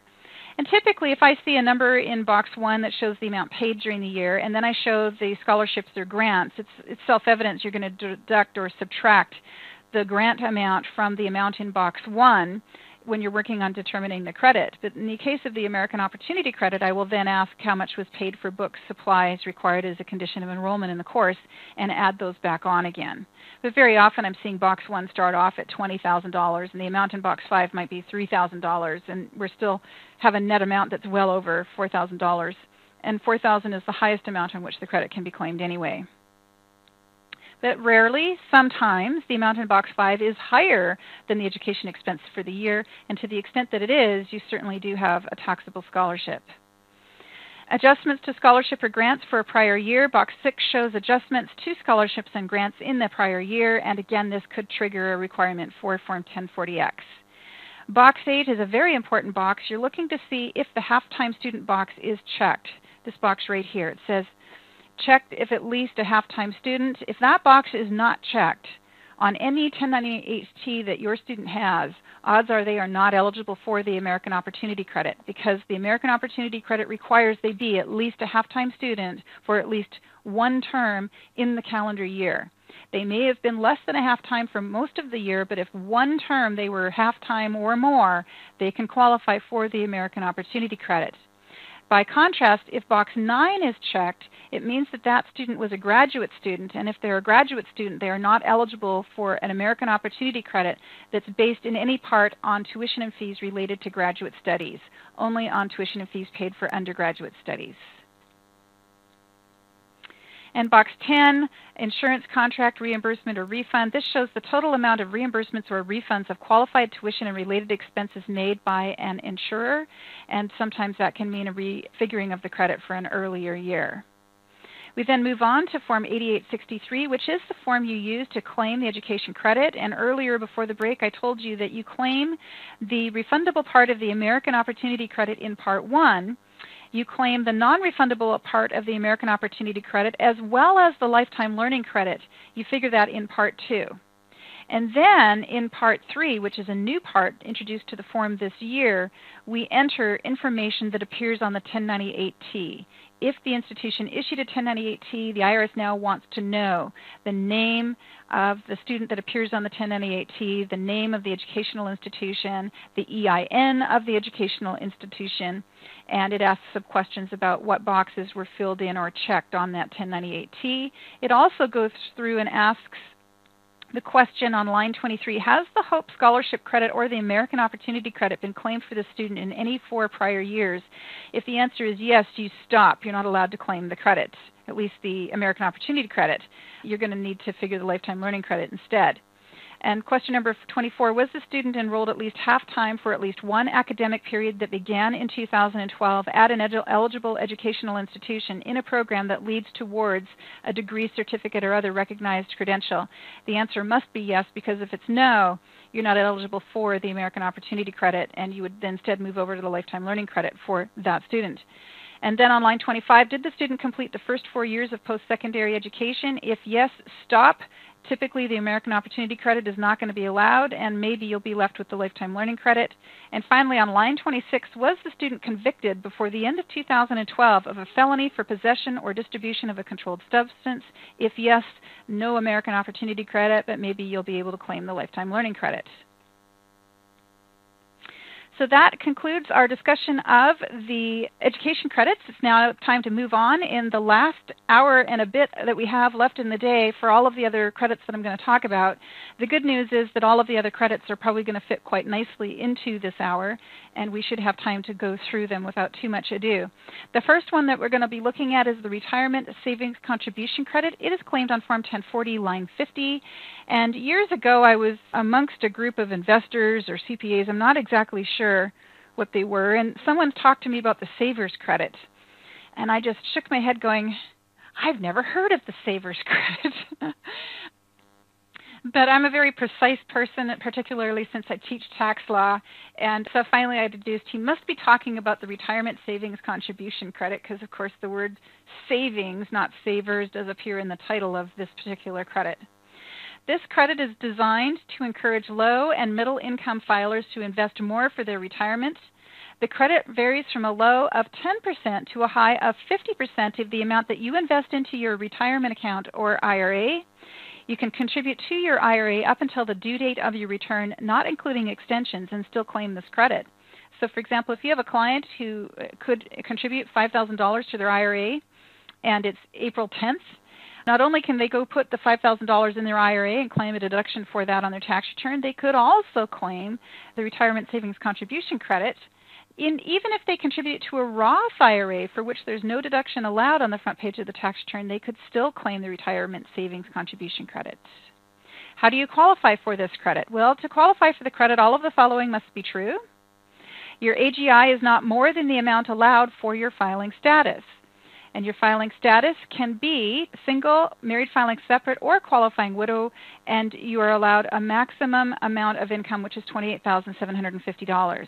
For head of household, the income can be as high as $43,125, and for married filing joint, $57,500 is when you phase out and you're no longer able to claim the credit. Your contributions to your IRA or employer-sponsored retirement plan must be greater than certain taxable or non-taxable distributions that you have taken from your IRA or your retirement plan between January 1, 2010 and the due date of your return, including extensions for 2012. You must have been born before January 1, 1995. That means you are at least age 18. You are not claimed as a dependent on another person's return, and you are not a full-time student for 5 months or more in 2012. So it's been apparent to me since this credit first came out that they don't want it being claimed in conjunction with an education credit for a student. Distributions which reduce the amount of contribution that qualifies for the credit. Distributions from the following kinds of accounts which you and your spouse, if filing jointly, received after 2009 and before the due date of your 2012 return, including extensions, will reduce the amount of the contribution that you are treated as having made for purposes of calculating the credit. That includes distributions from traditional or Roth IRAs, distributions from 401k, 403b, SEP or simple plans, and qualified retirement plans as defined in Section 4974, including federal thrift savings plans. So in general, kind of just a loose rule of thumb is, you look at your client's tax return and you determine if in an earlier year, the last 3 years, 9, 10, or 11, your client took a distribution from the retirement plan. And if they did, how much was that distribution? And typically, most of the time, that distribution will show up as income on the tax return, although, a qualified Roth might not. But in general, you just look to the tax return to see if income was reported from pensions or IRAs, and if it was, then that's going to be a reduction to the amount of contribution you're treated as having made in 2012. However, there are certain distributions that do not reduce the amount of contribution that qualifies for the credit. The amount you use to determine your credit is not reduced by the following events related to your retirement account. Distributions not taxable as the result of a rollover or a trustee-to-trustee transfer, or distributions that are taxable as a result of an in-plan rollover to your designated Roth account, or distributions from your eligible retirement plan other than a Roth IRA that are rolled over or converted to your Roth IRA, or loans from a qualified employer plan that are treated as a distribution. So you took a loan against your qualified retirement plan, you defaulted on that loan, now they're treating it as income to you. That will not be treated as a reduction to the amount that qualifies you for the retirement savings contribution credit. Or distributions in excess of contributions or deferrals and the income allocable to such contributions or deferrals, distributions of contributions made to an IRA during the tax year and then returned to you honored before the due date of the return for that year, distributions of dividends paid on stock held by an employee stock ownership plan under Section 404K, distributions from a military retirement plan also don't qualify in terms of reducing your entitlement to the credit, and finally distributions from an inherited IRA by a non-spousal beneficiary. So let's just suppose you have an inherited IRA, you are required to take distributions from it, and at the same time you're making contributions to your own IRA. Are you going to be able to claim a benefit for that for the retirement savings contribution credit? And the answer is yes. But if you're a spousal IRA beneficiary, the answer would be no. How do you claim the credit? Well, you complete Form 8880, which is used to calculate the amount of the credit, and then based on the calculation you come up with, you enter the allowed credit on line 50 of your tax return. The credit itself is based on the applicable percentage rate for your income level and filing status, but it cannot exceed your liability, or $1,000, or in the case of a married filing joint return, as much as $2,000. Here are the percentages, and you can see that they are based on income. We have married filing joint. If the income is not more than $34,500, the credit can be as much as 50% of the contribution, up to a maximum credit of $2,000. But by the time the income hits $37,500, the credit is only 10% of the contribution. For head of household, the contribution is a maximum of 50% if your income is not more than $25,875, but by the time your income is $28,125, it's only 10%. So you can see that the phase out is pretty rapid, but when you get to that final bottom category of 10%, you do tend to stay in it for a little while. And finally, for single or head of household, to get the 50% credit, your income cannot be more than $17,250, but your income can be as high as $28,750 to receive the 10% credit. And with that, let's do an illustration. Alec Ramsey is a single filer, and on 6/30 of 2010, he withdrew $2,000 from his 401k plan. Alec's only income for 2012 is shown on his attached W-2, and you can see that his attached W-2 shows he made a $3,000 contribution to a 401k plan. A code D on box 12 tells you that he made a contribution to his pension plan at work, and the amount of Alec's contribution is $3,000. So with income of $19,000 and a 401k contribution of $3,000, my mind is immediately saying he qualifies for the credit. But he did take a distribution of $2,000 from his 401k plan a couple of years ago, and this $2,000 is going to reduce his allowable credit. He's going to have to subtract 2 from 3 to arrive at an allowable amount for determining the credit of only $1,000. So we use Form 8880 to do those computations, and on line 2 we enter the amount he contributed for the year, and on line 4 we enter the amount of distributions he took in earlier years that served to reduce his qualifying contribution. And the math gives us $1,000. We then enter his income from his 1040 form, which will be $19,000 of income for the year, and then we find his income on the table. His income is between $18,750 and $25,000. His filing status is single, so we find that takes us to 0.1.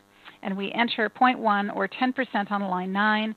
His credit is going to be the lesser of 10% of $1,000 or his tax liability as shown on his tax return. And in the wording of the problem, right up here, I told you that his 1040 shows a tax liability of $956 on line 46. That is more than his credit, so the credit will be allowed in full. And he will enter $100 on line 14, and he will be able to enter $100 as a credit on his Form 1040. The next topic in line is the residential energy credit. There are two different kinds of residential energy credits which are figured on Form 5695 as follows. The first part of Form 5695 is used to figure the residential energy efficient property credit. And Part 2 of the form, or page 2 of the form, is used to figure the non-business energy property credit. The residential energy efficient property credit is for the purchase of property that essentially creates energy. Solar panels, geothermal, wind turbines, they are energy property. They create energy or use energy in a very efficient way. But the non-business energy property credit is a credit, essentially an investment in property, so that would translate to putting insulation in your house or purchasing a new high-efficiency furnace. And it's the second credit, or Part 2, that the IRS provides just a very small limited credit of only $500 for your lifetime on. But the first credit, Part 1, can actually be a pretty huge, generous credit. But let's just kind of learn about the rules for Part 1, then we'll discuss Part 2, and then I have an illustration for you. For purposes of taking this credit, you can rely on the manufacturer's certification in writing that a product is a qualifying product for the credit. You don't need to do a bunch of research to figure out whether or not this product qualifies. If the manufacturer says that it does, then it does. But the IRS says you should keep that certification with your records. Also, to the extent you claim a credit, you have to reduce the basis of your home by any credit that you have been allowed to claim. How to take the credit: complete Form 5695 and enter it on line 52 of your Form 1040. Let's begin with Part 1, which is the residential energy efficient property credit. You may be able to claim a credit of up to 30% for costs paid or incurred in 2012 for the installation of qualified residential energy efficient property for your home located inside the United States. The home does not have to be your main home except for the installation of fuel cell property.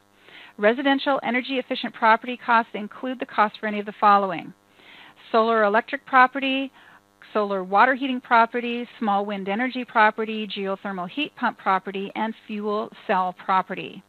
For those of you who are wondering what geothermal might possibly mean, although geothermal brings to mind things like underwater boiling springs and lava, geothermal is really far less dramatic than that. It essentially involves carving out the ground, usually to a depth of 6 feet or more, and inserting pipes in the ground, which then use the ambient temperature of the ground to heat or cool the house.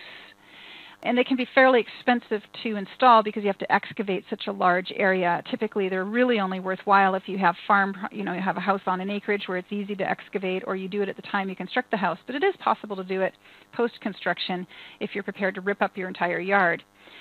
The next category is fuel cell property, and that's essentially a system where you convert hydrogen to electricity. So although you are still burning hydrogen, you are turning it into electricity, and that's called fuel cell property. So anytime you make an investment in these types of energy production property, you are allowed a credit for up to 30% of the cost of installing that property. And it also includes any costs that are allocable to the on-site preparation, assembly, or installation of the property, and for piping or wiring to interconnect the property to the home. The residential energy efficient property credit is not limited to $500, as is the case with the non-business energy credit. However, the credit amount for costs paid for qualified fuel cell property is limited to $500 for each 1/2 kilowatt of capacity for the property. The residential energy efficient property credit is limited to your tax liability. However, the unused portion of the credit can be carried forward to 2013. So this is one of the few credits that allows for carryover. We saw that the foreign tax credit also provides for carry forward, but so does this residential energy credit property. So Part 1 is residential energy efficient property credit. Enter the amount paid for residential energy efficient property, including solar, wind, and geothermal property, here on lines 1 through 4. and then multiply the total cost of the property by 30% and enter that total on line 6. The peach area of the form that we've highlighted here has to do if you installed qualified fuel cell property. If you purchased fuel cell property, then you're going to have to do a second calculation, which is, of course, limiting that credit to $500 per 1/2 kilowatt of capacity. And also, you have to install the fuel cell property in your main home. These other types of property up here, for example, solar electric property, that could be installed on a rental property and qualify you for the credit, or it could be installed on your second home. But if it's geothermal property, it must be on your main home. And here on line 12, if you have a carry forward of a residential credit from the earlier year, 2011, you would enter that on line 12. On lines 14 through 17, the credit cannot be more than your tax on Form 1040, line 44, after you subtract out other credits that appear earlier on the form, including the foreign tax credit, education credits, the child independent care credit, and the retirement savings contribution credit. You have to basically start with your tax. Then from your tax, you subtract any of these other credits that you're already claiming on the 1040, and you arrive at a number. If you have a number that's less than your energy credit, then your energy credit is going to be limited to the net tax you have remaining, and any excess energy credit will carry forward to the next year. But if your energy credit is less than the tax you have on your return after subtracting these other credits, then the energy credit is allowed in full. The next credit we're looking at is the non-business energy property credit. The non-business energy property credit was initially available for years 2006 and 2007 only, with a lifetime cap of $500 based on 10% of the cost of qualifying improvements, but no credit was allowed at all in 2009. The non-business energy property credit was then extended and expanded for tax year 2010 only, and in that year it was increased to $1,500 based on 30% of the cost of the qualifying improvements.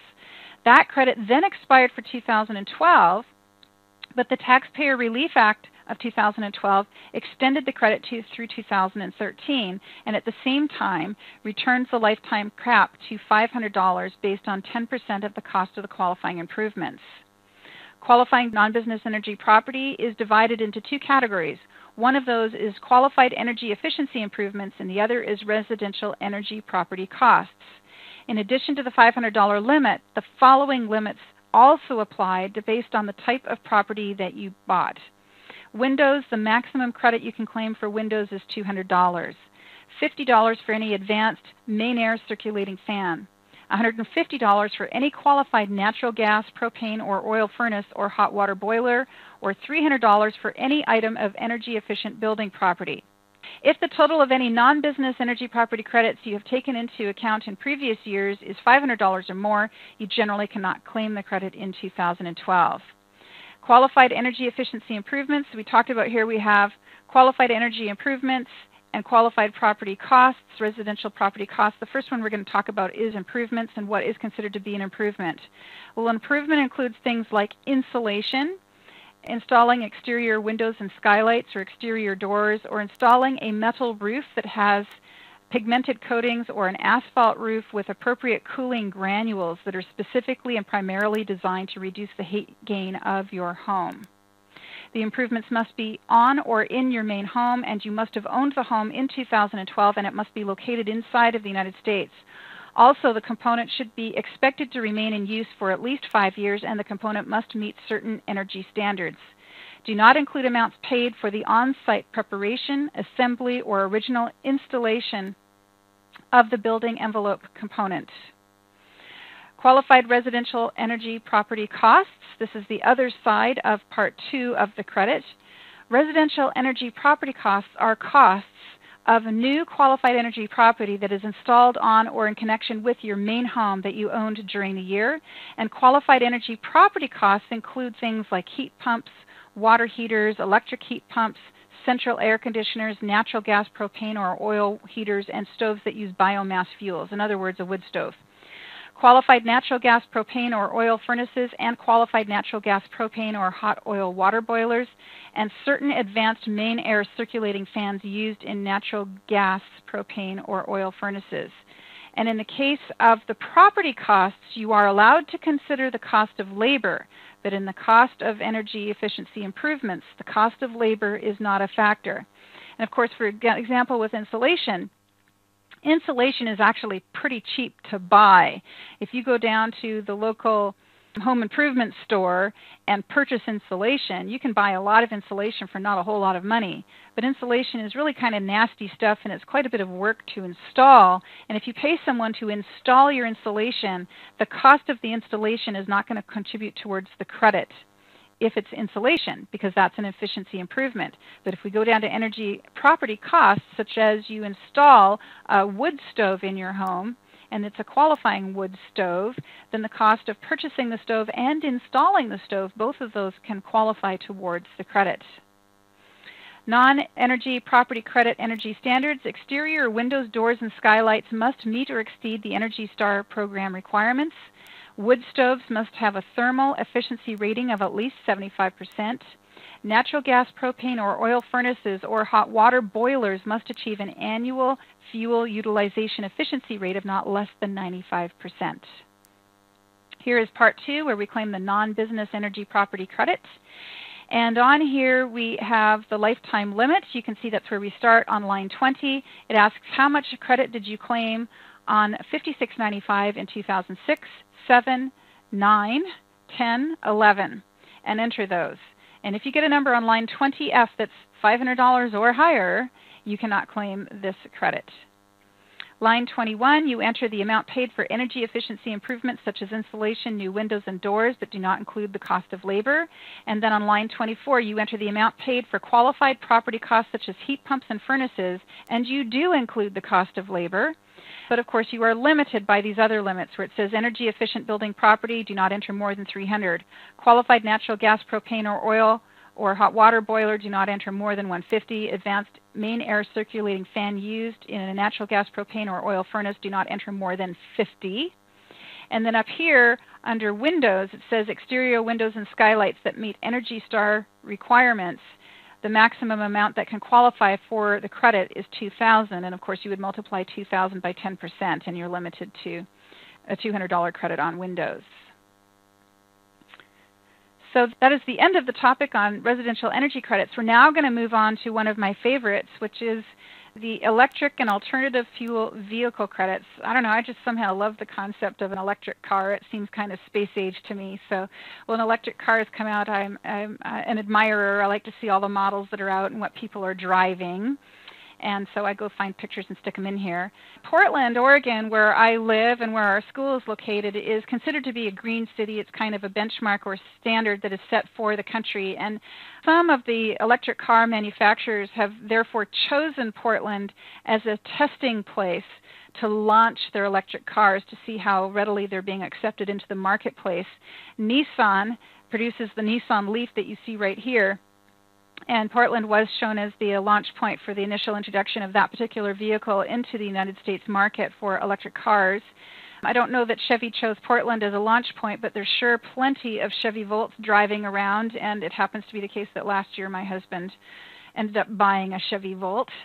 So I can now say we're the proud owner of one as well. But other manufacturers have come out with electric cars, so let's just see what's involved in claiming a credit on an electric car. And there have been a number of different credits available over time for electric cars or for hybrid cars. Right now we're talking specifically about the credit that is claimed on Form 8936, which is for qualified plug-in electric motor drive vehicles. The maximum amount of credit you can claim under this credit is $2,500 to $7,500 per vehicle. A qualifying vehicle is a plug-in electric vehicle that has original use that starts with you and has at least 4 wheels, is acquired for your use or lease and not for resale. And I did want to point up here where it says lease. Note that for a leased vehicle, the credit is claimed by the leasing company, which is the owner of the vehicle. It is not claimed by the taxpayer who leases the vehicles. The original use, you may feel like you're the first owner of the car, but if you're leasing the car, you don't get the credit because it's claimed by the lessor. The vehicle must have a manufacturer. In other words, you can't have built it in your backyard. It is manufactured primarily for use on public streets, roads, and highways. It has a gross vehicle weight rating of less than 14,000 pounds. It is a motor vehicle for purposes of the Clean Air Act. It is propelled to a significant extent by an electric motor that draws electricity from a battery that has a capacity of at least 4 kilowatt hours and is capable of being recharged from an external source of electricity. The phase out of the credit.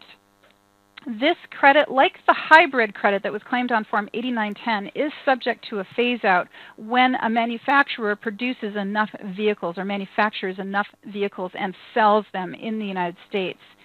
Well, when the credit that was claimed on 8910 came out, that was the credit for purchasing a hybrid car, the Prius was just entering the marketplace. And in fact, it was kind of a well-known car. Celebrities in Hollywood were driving it and making a point of showing off the Prius. And the Prius just took off. And under the rules for Form 8910, once a manufacturer sold more than 60,000 vehicles inside the United States, the credit phased out. And so very early on, Toyota completely phased out. And a little while after that, within a year, Honda phased out. And at the very end of the terms for claiming the hybrid car credit, Ford also phased out. But other than those three companies, I don't believe any other manufacturer ever phased out on the $60,000 cars, and essentially the credit itself for purchasing a hybrid phased out before most manufacturers ever sold 60,000 vehicles. Well, why is that relevant? Well, we're now looking at the credit that is claimed for the plug-in vehicles, and this time this credit phases out when a manufacturer has sold more than 200,000 vehicles. And no manufacturer is remotely close to doing that. So essentially, if your client purchased a car that appears on this list, and the car was purchased new in 2012, they're going to qualify for a credit on that car. And how much credit they're allowed to claim will just depend on the vehicle they purchased.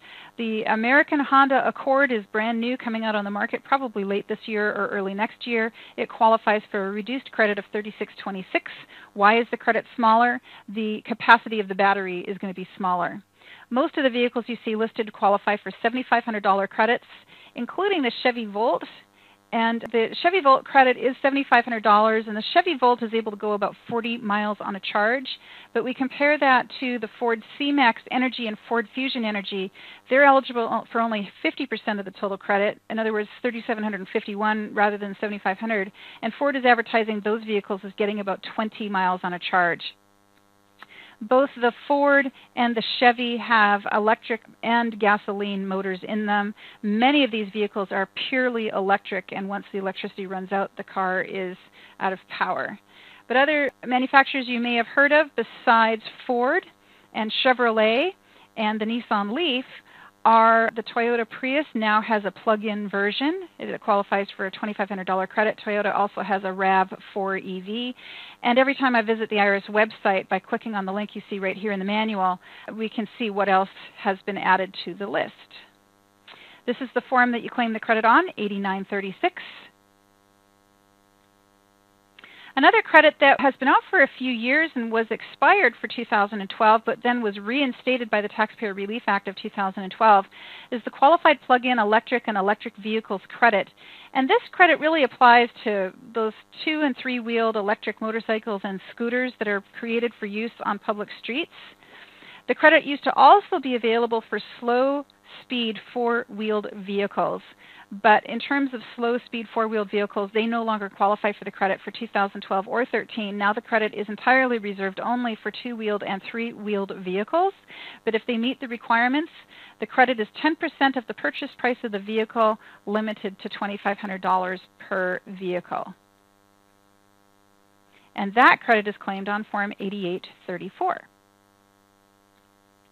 And then we're back to this Form 8910, and you heard me mentioning that that was the form that we used to claim the credit for the hybrid cars like the Prius back when that credit was available. Well, the form is still around for that unusual, incredibly rare situation where a person has purchased a fuel cell vehicle, and currently the only qualified fuel cell vehicle on the market is produced by Honda, and it is the FCX Clarity fuel cell vehicle. But if it happens to be the case your client purchased a fuel cell Honda, the credit is $8,000, and you claim that by completing Form 8910.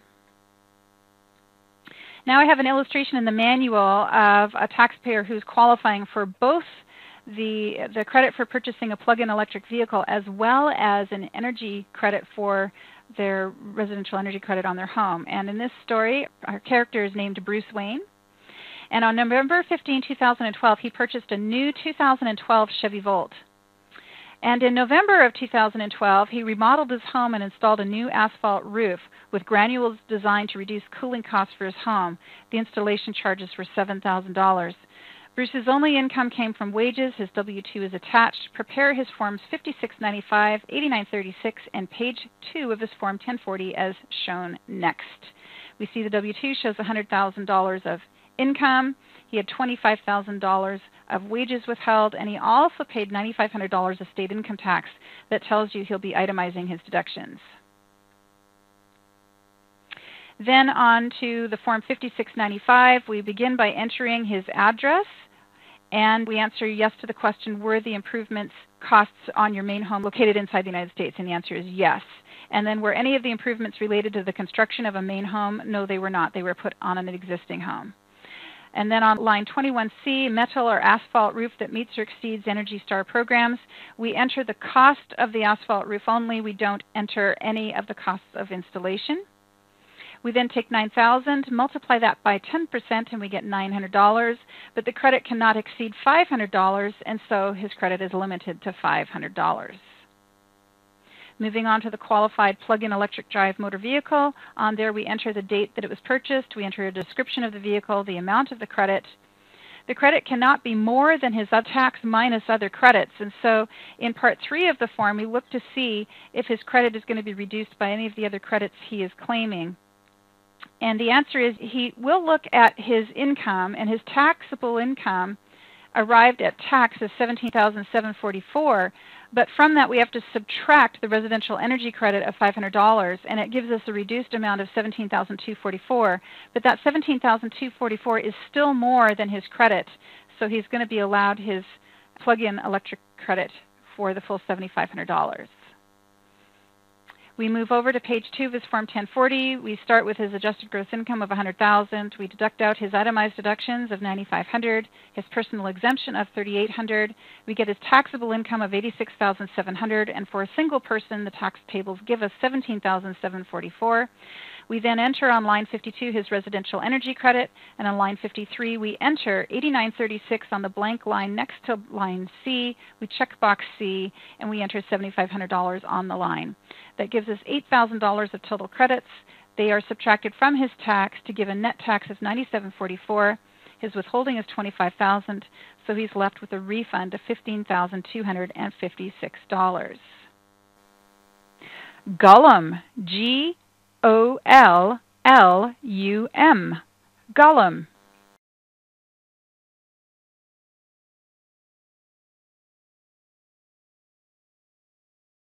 Where we're now going to talk about the credit for prior year minimum tax. Now, the prior year minimum tax credit is a complex credit, not anything I'm going to explore in today's class on how to calculate it, how to determine it. If you really want to understand the credit for prior year minimum tax, the starting point is to understand how to calculate the alternative minimum tax in the first place. And to do that, I have an entire course. It's called Understanding the Alternative Minimum Tax. And I'll be teaching that, I believe, in late July or August. It's on our calendar, the date that I'll be teaching it. And it's a pretty good class. I actually enjoy teaching the alternative minimum tax, understanding the alternative minimum tax. And I wrote that class several years ago because I myself had so many clients paying it, and I really felt inadequate in terms of explaining to them why my software was calculating it for them. And I felt it was time to really get my hands around it. Or my mind around it. And therefore I wrote a class, and I've been teaching it for several years now, and I really enjoy it. So this is just a kind of a brief summary of the credit for prior year minimum tax. And to understand the credit for prior year minimum tax, you first have to understand that there are two different income tax systems operating in the United States at the same time. The first tax is a tax we think of and use every day as tax preparers, and that's the regular income tax. Going on parallel to the income tax, but invisible to most of us, is the alternative minimum tax. Most taxpayers don't pay it, but when it is the situation where the taxpayer is required to pay AMT, you could say that the alternative minimum tax rears its ugly head and the computer software slaps it on the tax return. Sometimes in the worst case scenario, the IRS determines that your tax software didn't calculate it where it should have, and your client gets a bill in the mail. But in any event, these two tax systems are working next to each other all the time, and most people are not subjected to alternative minimum tax, but when they are subjected, it can put them in a situation where they're paying AMT, and possibly as a result of the fact that they pay AMT this year, they may be entitled to a credit for a prior year alternative minimum tax in a future year. So how do you determine if a client is going to be subjected to AMT, or what would cause a client to pay AMT? Well, there are certain deduction items and a few income items that can cause a person to be forced to pay alternative minimum tax. At the lowest levels of income, these special deduction items and particular income items are invisible and really are not impacted by AMT. But as income rises, the AMT will disallow certain deductions and force tax to be paid on other types of income items that normally are not taxed. And the types of income and deduction items that can trigger AMT include the personal and dependency exemptions that every taxpayer has a right to claim on their tax return. If you're subjected to AMT, those deductions are taken away. Also taken away is the standard deduction and the deduction for state and local income taxes. Also, home mortgage interest that is not allocable to the purchase of a main home or a second home or to home improvement can trigger AMT. Investment interest expense can trigger AMT, as can employee business expenses, because under AMT, they're not allowed. Also, accelerated depreciation in the Section 179 deduction, that can sometimes trigger AMT. Incentive stock option exercises can trigger AMT, as does the Section 1202 small business stock exclusion and certain other credits and exclusion items. Now, if you paid AMT in 2011 or an earlier year, you may be entitled to claim a credit for AMT that was paid in that prior year. And whether you are entitled to claim the credit depends on what caused you to pay AMT in that earlier year. And the AMT is caused by two different types of adjustment and preference items. They are called deferral items and exclusion items. A deferral item is something that causes you to pay alternative minimum tax today because you are taking a bigger deduction today than AMT thinks you should be allowed. But over time, the deduction will ultimately be allowed under AMT. And that's something we refer to as a deferral item. Deferral items are deductions that generally do not cause a permanent difference in taxable income over time. They allow you to claim a higher deduction early on but result in a reduced deduction later on, and examples include incentive stock options and accelerated depreciation in the Section 179 deduction. Now, exclusion items, by contrast, never entitle you to an AMT credit. Exclusion items are deductions that cause permanent reduction of tax and include deductions for state and local income taxes, home equity mortgage interest, and miscellaneous deductions. If the reason you're paying alternative minimum tax is because of an exclusion item, you will never be entitled to a credit for prior year AMT. But if the reason you're paying alternative minimum tax is because of a deferral item, such as incentive stock options or accelerated depreciation, then in a future year you would be entitled to a credit for prior year minimum tax. So which items qualify for the credit?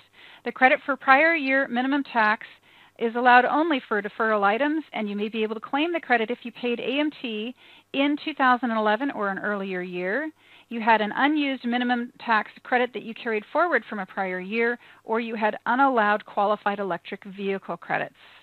Now, speaking of electric vehicle credits, it was the case that many of the credits that individuals claim on their tax returns previously were not allowed against alternative minimum tax, and that included the purchase for plug-in electric vehicles.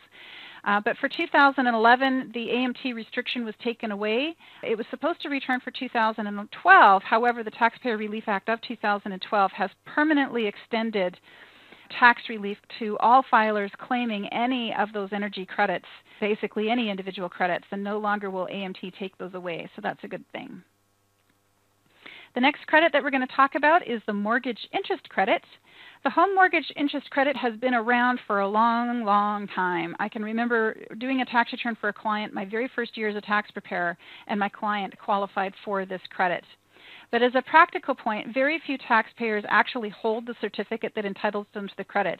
I think largely this is due to the fact that there are restrictions on who can get the certificate, and that the knowledge level you have to know about the credit so that you get the certificate at the time you are purchasing your house is lacking. Most tax preparers don't know to advise their clients about it, and most clients therefore are not aware that they could qualify for the credit if at the time they purchased their house they applied for through the Mortgage Interest Credit Certificate Program, or MCC program.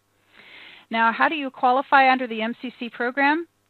Well, first off, you have to look to the area you live in, where your clients live, and determine whether or not in your area an MCC program is available. And it happens to be where I live here in the city of Portland, there is an MCC program available. That's why I have seen the odd client roll in who has the certificate in their hand. But just randomly, I went to the internet one day and started searching to see who else out there has those credits. Because although the credit is claimed on the federal return, the credit certificate that entitles you to claim the credit is awarded at the state level.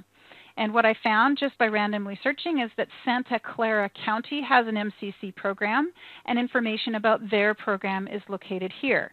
For example, you have to be in a participating jurisdiction, shown here. You have to have a maximum income limit for your household, which if your household has 1 or 2 persons, it's $105,000 as a maximum income level, or 3 or more persons in the household, $120,750 is the maximum amount of income that the family can have. The home purchase price limits for 2012 for Santa Clara County are shown here. And if you live in Santa Clara County and you want to purchase a home and you think you can qualify for their MCC program, there's information here on how to apply. The next state I just decided to randomly throw in here is Texas. Texas also has an MCC program, and you can read about it here. And every state's program is slightly different. They're going to be different for Texas than they are from Portland, different for Portland than they are for the other states around there. And so there's really no point in explaining the rules on a case-by-case basis. You really need to find out what your area is allowing and go to that. But once you have determined what the requirements are for your area, and you have a client who has actually purchased a first home or a qualifying first home, obtained the certificate, then they come and see you. And now you've got the certificate that they're presenting to you, and now you know what to do. And what you do is you figure the amount of credit that they're allowed to claim. Most people are able to claim a credit that is 20% of the amount of mortgage interest that they paid. And here is an example. Mary's mortgage interest credit certificate that she is showing you, because she has it, entitles her to a 20% credit for mortgage interest she paid on her certified home mortgage loan. During 2012, she paid $5,000 of mortgage interest. Mary can claim a $1,000 credit on her Form 1040, line 53, and she can also claim $4,000 as an itemized deduction on Schedule A. So in other words, her mortgage interest, she pays it, she multiplies it by 20% and gets a credit. Whatever that credit amount is, she subtracts it from the remaining mortgage interest and claims the remaining mortgage interest as a deduction. The next credit we're going to talk about is kind of the credit I always call the waste of time credit. I have almost no clients that qualify for it. You'll see why. The credit is called the credit for the elderly or disabled. It used to have its own line on the 1040, and then quite reasonably they took it away, and now it shares the same line as the electric car credit and other miscellaneous credits. You check the box on line 53C and enter the name of the schedule, which is Schedule R. To claim this credit, you have to be elderly or disabled. That means your income is less than $17,500 or $25,000 if you are filing jointly. And also, if you are receiving Social Security, the amount of Social Security you receive for the year is less than $5,000 or less than $7,500 if you are married filing joint. Well, in all the years that this credit has ever been around, it's never been indexed for inflation. So gradually what's happened over the last 20 years that I've been in the industry is that incomes have risen, the amount of Social Security income that people receive has risen, and essentially to be in that very narrow window of space where your income is high enough that you're paying income tax, but low enough that you qualify for this credit. Just very few people fall in there. But who does qualify for the credit? Well, you must be age 65 or older, or if you are under age 65, you must be completely and totally disabled.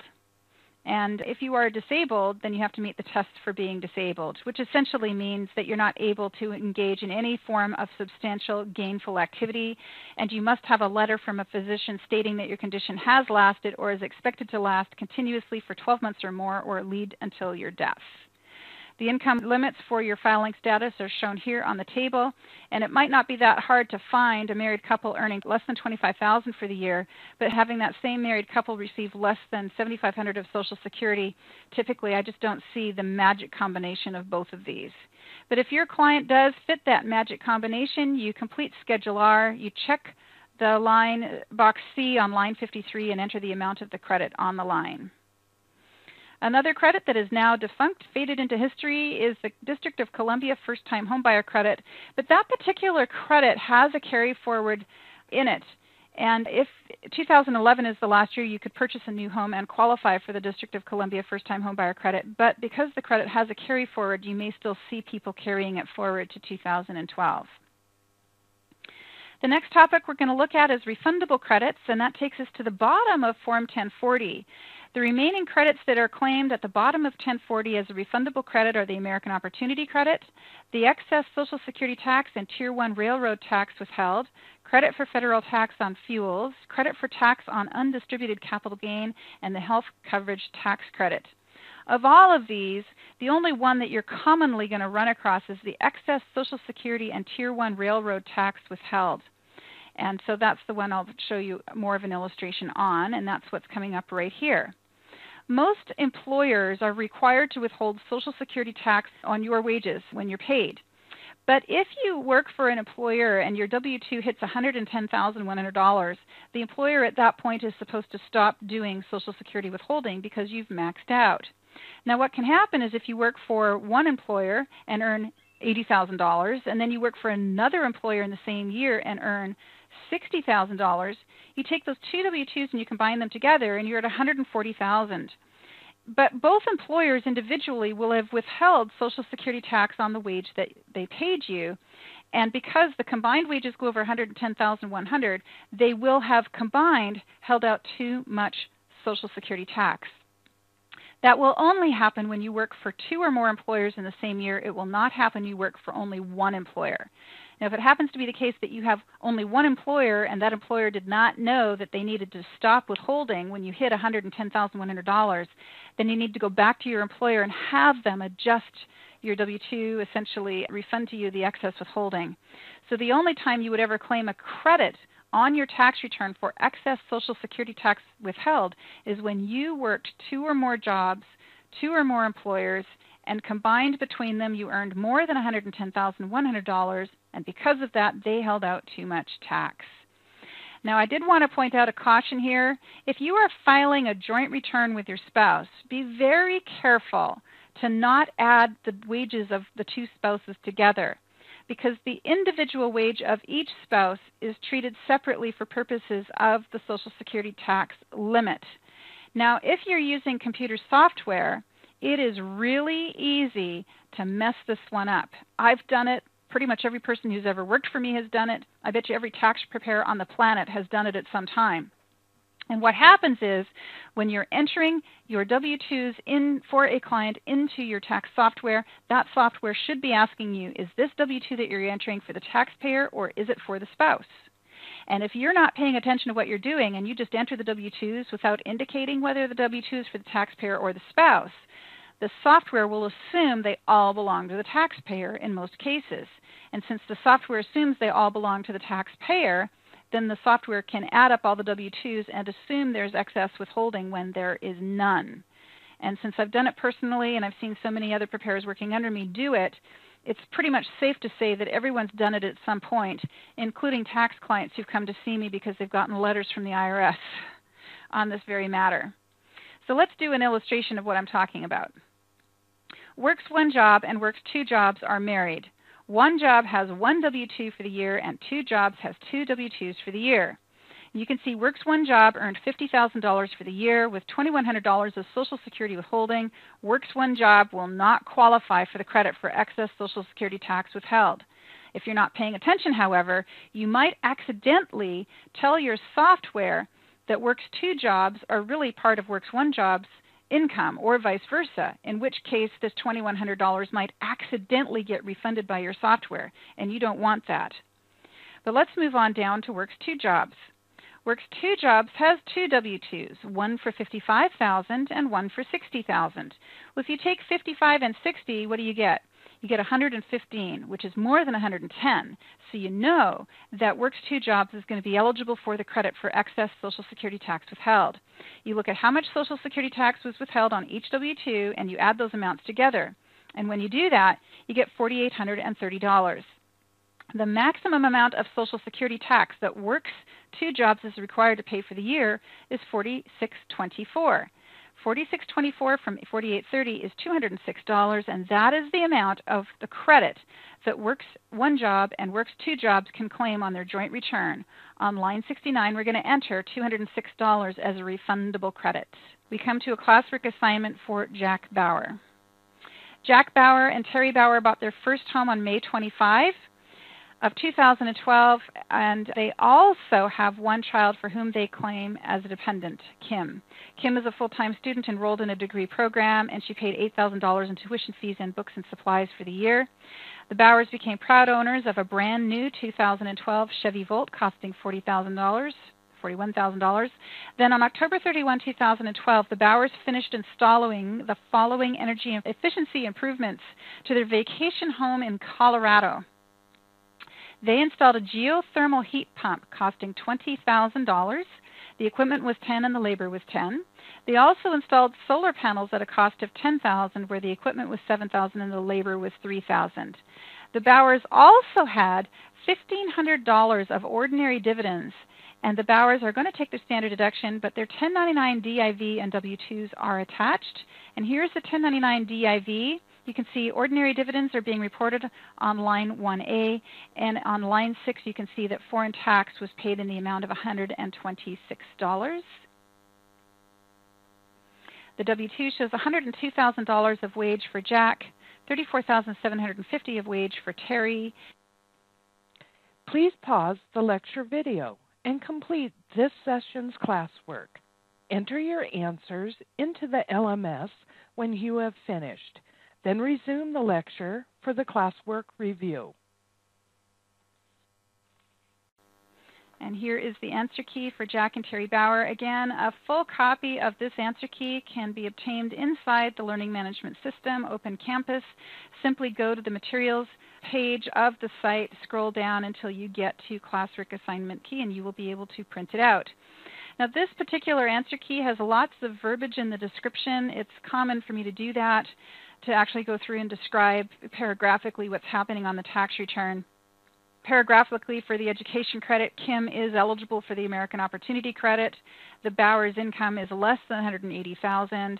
In fact, they're going to be allowed the full credit for her. And her full credit will be $2,500, of which $1,500 is non-refundable and $1,000 is refundable. Moving on to the 5695 form, there was a couple of different expenditures going on there. One was the purchase of the solar panels costing $10,000, including installation, and the cost of the geothermal heat pump, which cost $20,000, and $10,000 of that was for the heat pump and $10,000 was for the installation. So the total cost of the energy property that was purchased for their second home is $30,000, and it doesn't need to be their main home. That's one of the special things about this credit is, although we might think we have to put it into our main home, it is also allowed if we put it in our second home. So the Bauers are going to get this credit in full. They're going to take $30,000, multiply that by 30%, and $9,000 is the correct credit. So let's go take a look at their finished return. We begin on the 1040 by entering their combined W-2 income and then adding in the dividends showing on the dividend statement that they received. And of course, we enter their daughter Kim as their dependent. At the bottom on line 37, their adjusted gross income is $138,250. On page 2 of the form, I'm wondering how many of you remembered to stick the foreign tax credit on line 47. Normally, that's all it takes to calculate the foreign tax credit. You see it on a 1099 DIV, and you put it on there, $126. Then on line 49, we enter the amount of education credit that is non-refundable, $1,500. On line 52, we enter the amount of the residential energy credit of $9,000. And on line 53, we check box C, enter $8,936 and $7,500.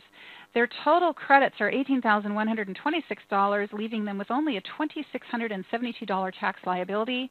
They had $13,000 withheld, and they're also getting a refundable American Opportunity Credit for Kim in the amount of $1,000. So their withholding and credits are $14,000, and their refund is $11,000. Moving over to Form 8863, we're going to see that we enter $180,000 as the maximum amount at which you are completely phased out on the American Opportunity Credit for a joint filer, and their income is well below that. They're not subject to a phase out. We enter the amount of credit that Kim qualifies for, which is $2,500, and we allocate $1,000 of that as refundable and $1,500 of it as non-refundable on the form. Then on page 2, in Part 3 of Form 8863, we enter the information from Kim's 1098-T and answer the questions about her student status. For Form 5695, we're going to show the qualified solar electric property, including the cost of labor. That was $10,000. We show the cost of the qualified geothermal heat pump property, including labor, at $20,000.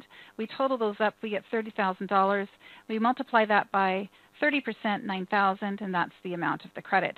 Now here on the bottom of the residential energy credit, you can see that we've had to enter the amount from Form 1040, line 46. That's the Bowers tax liability, including alternative minimum tax. And their credits cannot exceed this number, but you can see their credits are not more than that number, and therefore it's allowed in full. Then on 8936, we have the plug-in electric motor vehicle, and that was the Chevy Volt. We have the date purchased, the amount of the credit. And then on page 2, we're doing a similar calculation. Again, we're looking to make sure that the credit that we're trying to claim on this vehicle is not more than the tax minus credits beginning on line 46 of their 1040. And we can see again that after we do the tax minus credits, we're still left with a full allowance being available for the plug-in electric motor vehicle credit. So that concludes the review of the Bowers tax return. To complete this session, number 1, take the password test in the LMS. Number 2, complete the homework assignment and enter your answers into the LMS. And 3, complete the quiz and enter your answers into the LMS.